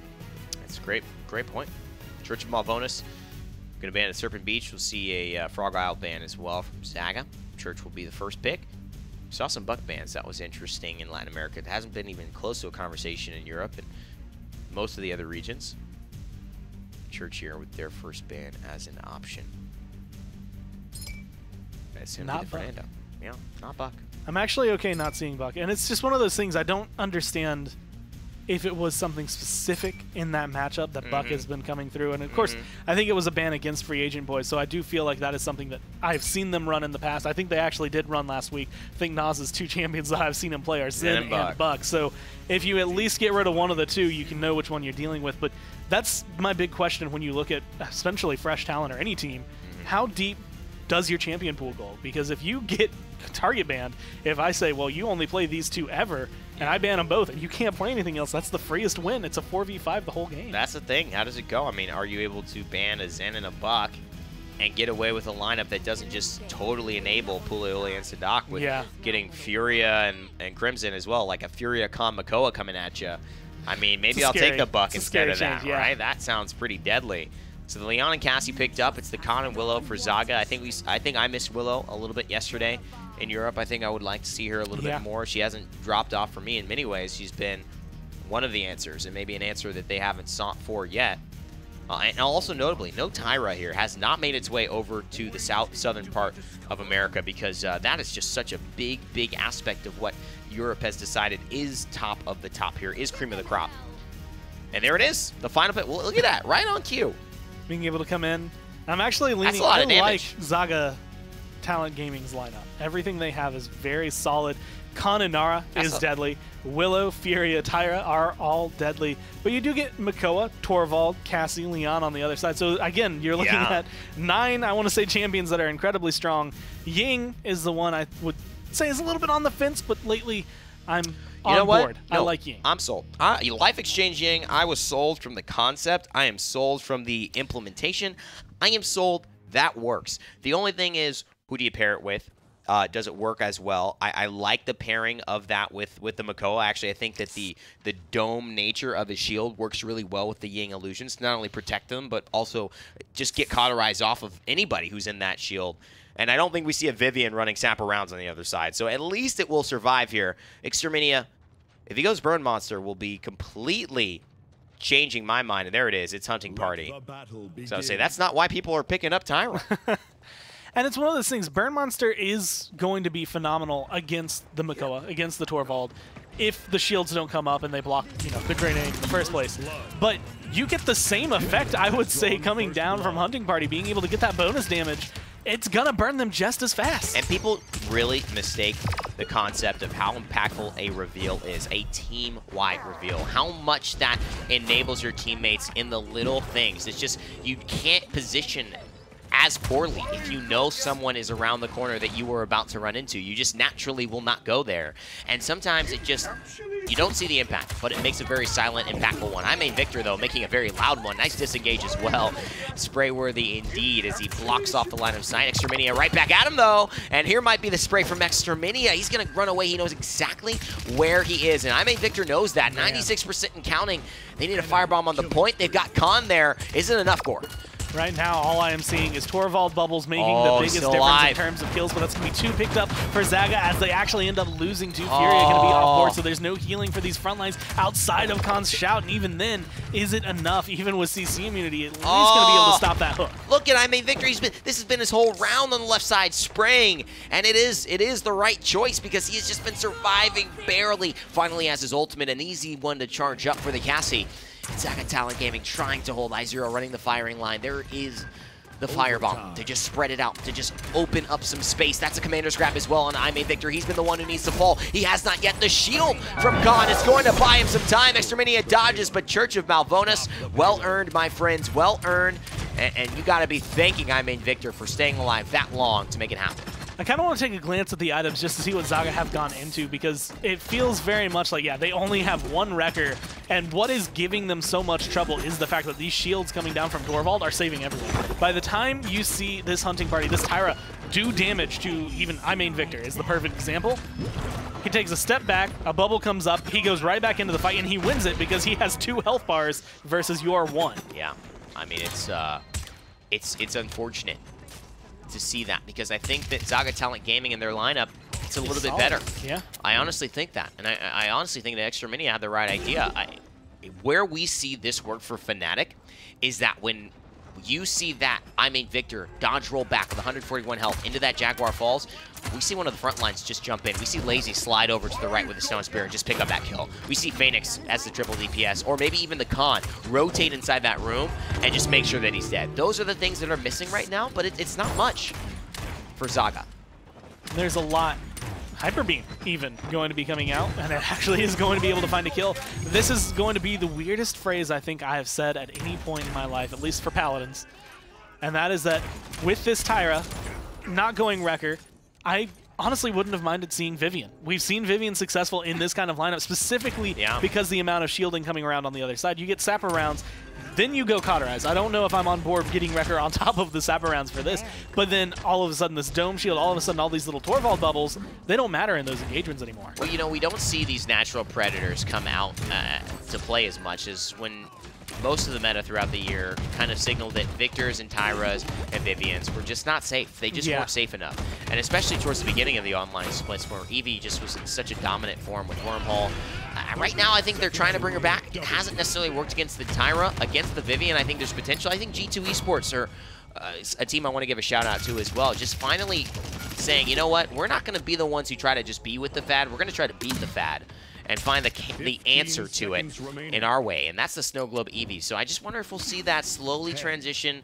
Usually Latin America picks up on NA as well, a little faster. I wonder if that will come into play if Tyra stays a monster. And it's one of those things we've said in the past, but the team that gets used to whatever the new hotness is before everyone else, they're the ones that are going to be pioneering it. They're the ones that can determine like a land meta. They're the ones that set up their own team for success, because once they start having success, everyone starts picking that up. Snow Globe Eevee does really well. Maybe some other teams start trying it out. And eventually, if it becomes something that is normal, all of a sudden G2 are like, well, great, we actually know how to beat that because we were the ones who were losing with it initially. We know where we need to go in order to drive this, and you put yourself in the driver's seat. It's something that we saw actually last year with Virtus Pro. It was a team that admittedly wasn't crazy successful, but they knew the meta really well when they came to LAN. Yeah, it's true. I mean, all of this is really important to consider as you play Paladins, and throughout the weekend you're thinking and you're playing games, you're wondering what's working, what's not working. I mean, these matchups are one thing, and sometimes, you know, you get a team like this, Church of Malvonis and Zaga Talent Gaming, and they don't really have a matchup issue. They just have a who has the better lineup in this game. It's not mechanically differentiating. Excuse me, it is the mechanical differences that matter, because both lineups could be deadly when played well. I mean, Victor finding yet another one. The Enlightenment misses. He went for the highlight play. Oh, but it's the not top 10 for him. Exterminia finds the kill. He's on a 6 streak. Colonel Sito Senpai has saved that round, though, for them, as he has found 2 kills off the Ancient Rage and stayed alive. Someone has to start killing iMain Victor. Yeah, I feel like it is in this area where, yes, Makoa is having a pretty deadly impact, but the thing that keeps making all of the DPS on Zaga have to fall back, you watch Fury, you watch Tyra, and Willow, all get pushed out by this Cassie. They can beat down the Leon. They have no issues with her. It's only iMain Victor so far, and now Exterminia being able to pick that up, that opens up this point and a whole new world for them. And I almost started singing. Because it is a whole new world. Don't you dare close your eyes. I think Moondog needs to get on these catwalks a little bit more. And I think the reason he's not is because Maxor is actually having a silently very good game. I don't know if we take a look at the damage charts and maybe some of the KDAs, but I believe Maxor is, look at that, second top damage. He's really focusing out the Willow when he does arrive onto the point. There it is, the Ying ultimate, and the dead zone was just used for damage. That means that they're getting main healing onto iMain Victor. There's the sprays as well. Moondog knows he's got to back off. Oh, and this is bad. Can the Torvald? He will. Kinningar will find the kill. Zetha is isolated now, and it's just a matter of when, not if. It looks like Church of Malvonis will find themselves yet another point. I thought for sure we were going to see just that moment that you had kind of mentioned where someone's low, front line's going to rotate over, get the last hit. Unfortunately, in the time that it took for that process to actually begin, Zaga lose everybody coming forward. And like you said, it's just being able to use that dead zone maybe in a more beneficial time. It's very difficult to know when that Yinglin's going to be coming out. And honestly, even throwing down the dead zone in it, if they just leave, if they get themselves in the right area, it might not make that big of a difference. So being able to fall back defending is going to be big. But Zaga have to figure out this approach. They are not holding on to the point at all. And you know what? I think it's just they're not, I mean, it's timing. I mean, it's execution at this point. Each lineup can do great things, can be extremely deadly. If they start with an overpower and then they're able to zone for the majority of the point and take the early 99%, maybe they can lose a fight and come back in and steal it again, which we've seen Church of Malvonis do. They get the start early, they lose, then they come back at the very end. They've already got 99, and it's just too hard to usurp them. Kinningar and Torvald in general, it's a champion that just takes time to kill. He's bubbling, he's recharging, he's got shields. It just takes a little bit of time, and if you don't have it, there's really nothing you can do. This is the most aggressive Story defense. of a girl. Got a river and drown.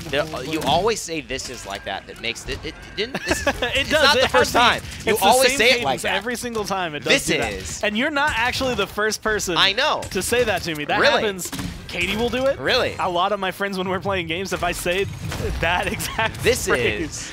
and someone will butt in with that. It happens pretty often. But this is a very aggressive defense. There you go. You would not believe that this is Zacatala Gaming actually defending a payload, not pushing it in. Yeah, this is not offense. This is actually defense. And this is what lets you know. I mean, it's not like their composition is poor. It's not like the players can't compete. I mean, this is two very deadly compositions. This is what happens when you ban out Androxus and Drogos, and I mean, I forget what was on the other side, but it was like, might as well have been a buck here. Fernando. I don't know. Fernando, yeah. I mean, it's like Khan, Tyra, Makoa, Torvald. They're all in this game. Furia, they're all in this game.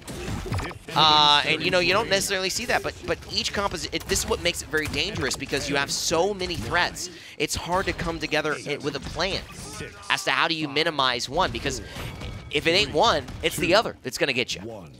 This is the exact kind of performance I think Zaga needed to not only know that they're finding success, but again, like we had mentioned, it's a very high, not necessarily even high execution base, but you have to be able to play Tyra well, right, for this entire thing to work. Willow, you can kind of carry a little bit, but I feel like she just doesn't have that extra potential. Exterminia has to be the player that is not getting poked out. He's getting these kills instead, or they're teaming up, so there's actually going to be two sources of damage onto one target to make it easier. That was the kind of round you get a 13 streak, you are pushing them in, you're getting these kills all around. You're starting to feel more comfortable, so I'm excited to see if they can actually turn that into some aggression on the point, or if they just lose objective control again.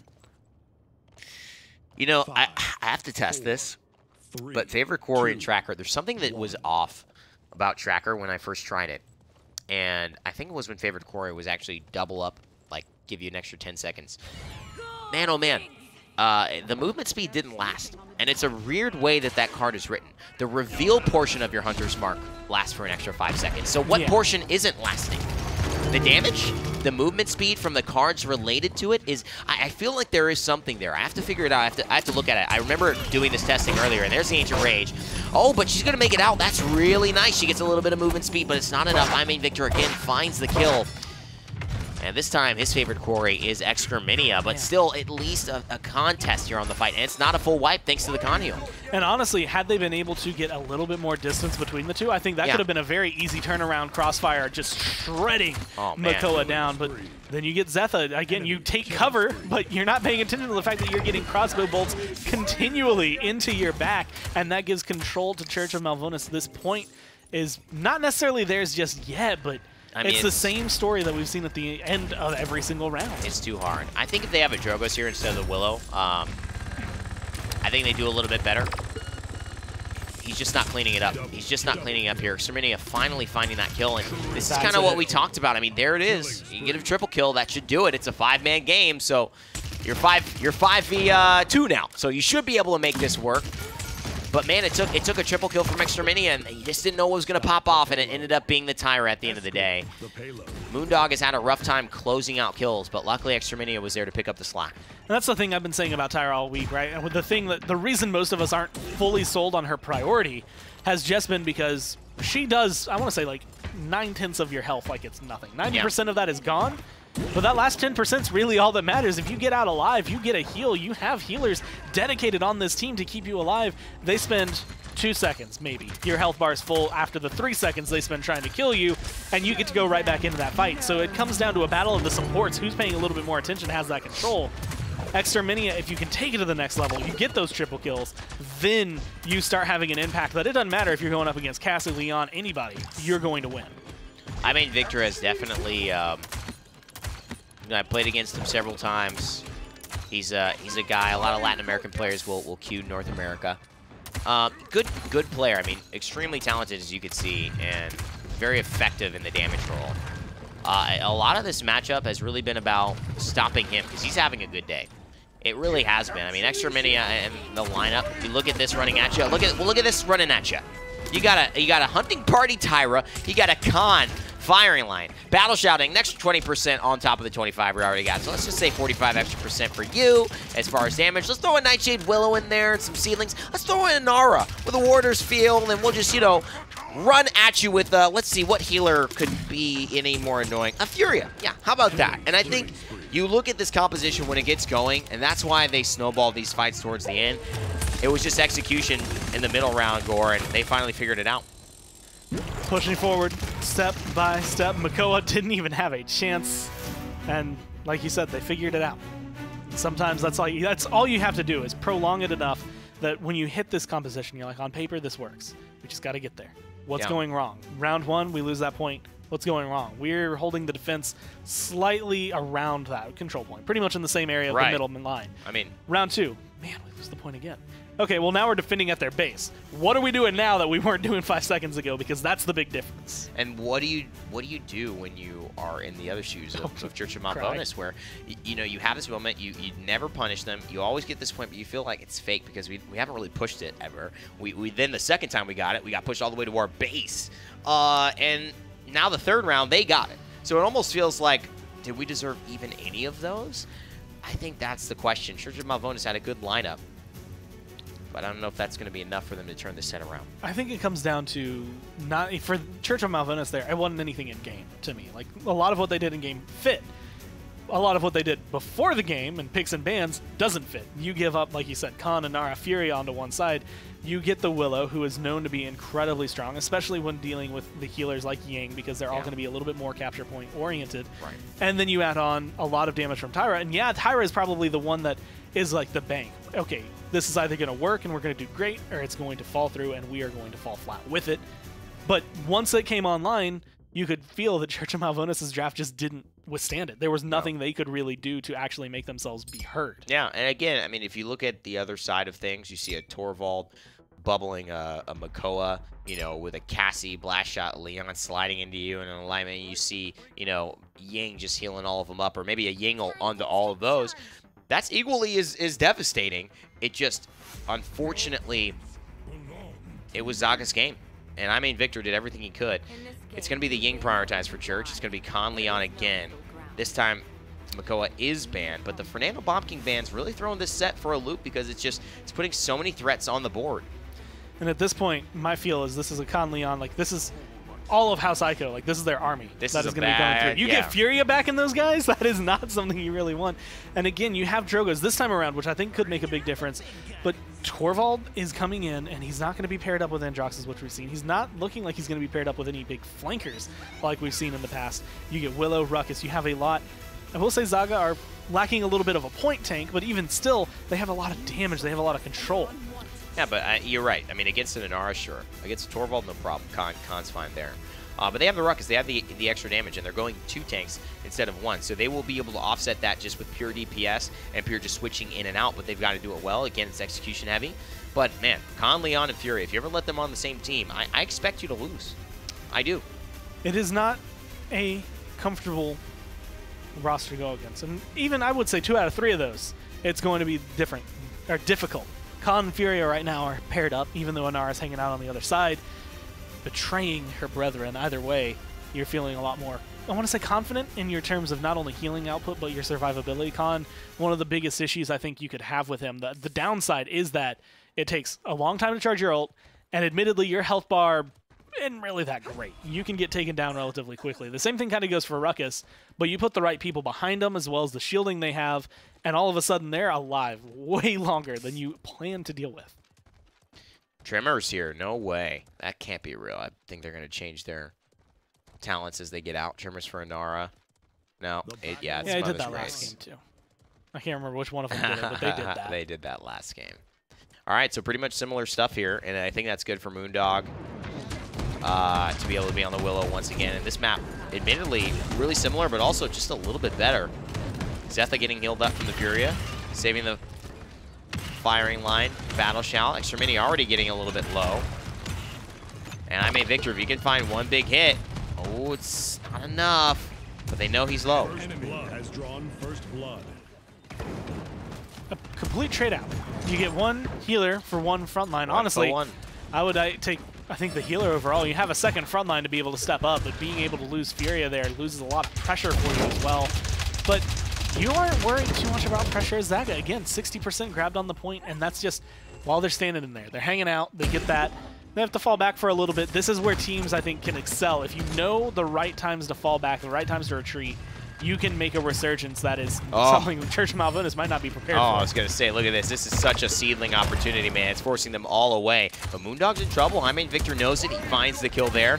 But Exterminia comes through into the room. And while I mean Victor's dealing on the backside, he leaves Zetha unmanned, unmarked. And unfortunately, that's the capture objective for Zaga Talent Gaming early on.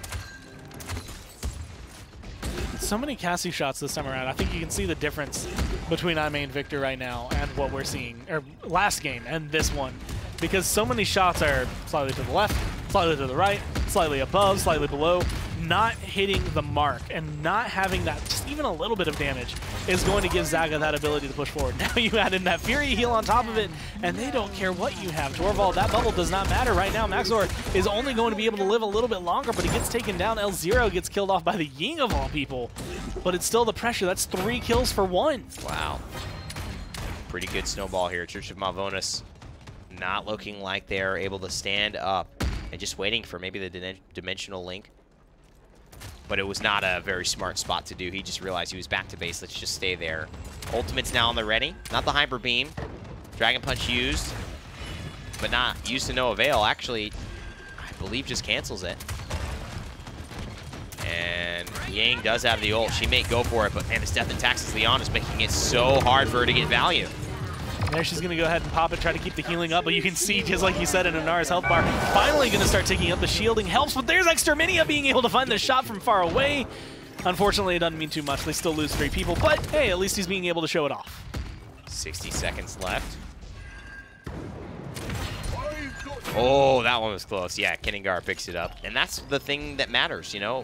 Exterminia dying, having to fully retreat and having to wait another 8 seconds before even getting back with his team versus making it out with 140 health. Those are sometimes the biggest deals in frontline supports. That's where you can make the biggest difference. It may not go noticed. It might be 3 out of your only 4 kills in that game and maybe your 12,000 damage, but those influential little last hits, because your tanking can run into the back line and get them, makes such a big difference for your team's success.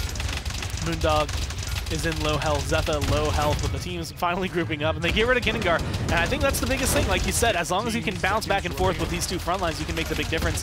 Unfortunately, they end up losing Zetha, so now Zero has to be the front face, but no one's touching it. There comes I main Victor dashing away, and he just eats all the damage to his face. Oh, and he just dodges back. Gives him a little moonwalk.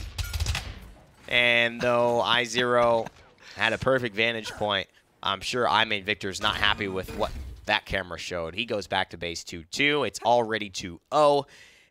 And Zaga Talent Gaming are really 1 objective capture and 1 push away from sealing out this set. I can't imagine flying at someone, hoping, just hoping, at the tail end that's going to happen, because Point spawning in 15 seconds. you watch this Ruckus, again, from that perspective, it kind of makes sense. That's what Ruckus would do in that scenario. You dash back. It looks funny, but like you said, your main Victor, you're like, I got him. Never mind, I'm dead. It's the right play from the Ruckus, and not it. It kind of seems funny, like, oh, obviously he just.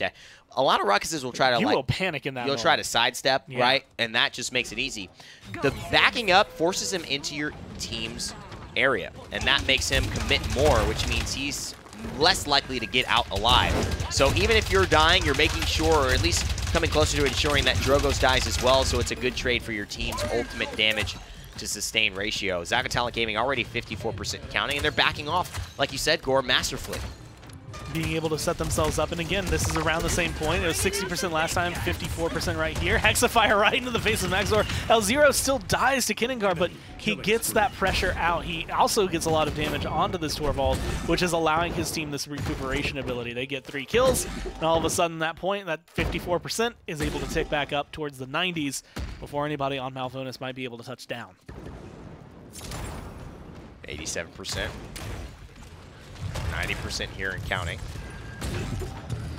And I believe that this just may be an overwhelming kind of defeat that happened last round. The ability to win 2 rounds in a row, lose the 3rd, and then lose the game. It's quite a moral defeat. We've talked about it a lot. SK Gaming comes to mind with the way they lost to G2 Esports on Ascension Peak. And, you know, it doesn't seem like Church of Malvonis really have it going this round. All control has gone to Zaga. They've just recognize something that went wrong last time. Last time, I feel like, or on last map, Jaguar Falls, I feel like you would see the commit, and you would just see them overcommit, essentially. They would stay way too long, take that damage, they'd lose a couple members, then they'd start to back off. But by then, everyone who's going to be chased down is getting chased down. Tyra is not going to be able to get out of that fight, and instantly.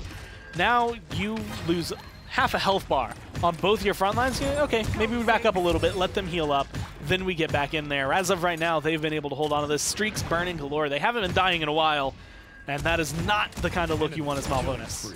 Not at all. Minute and 44 seconds left, but are they going to need any of them?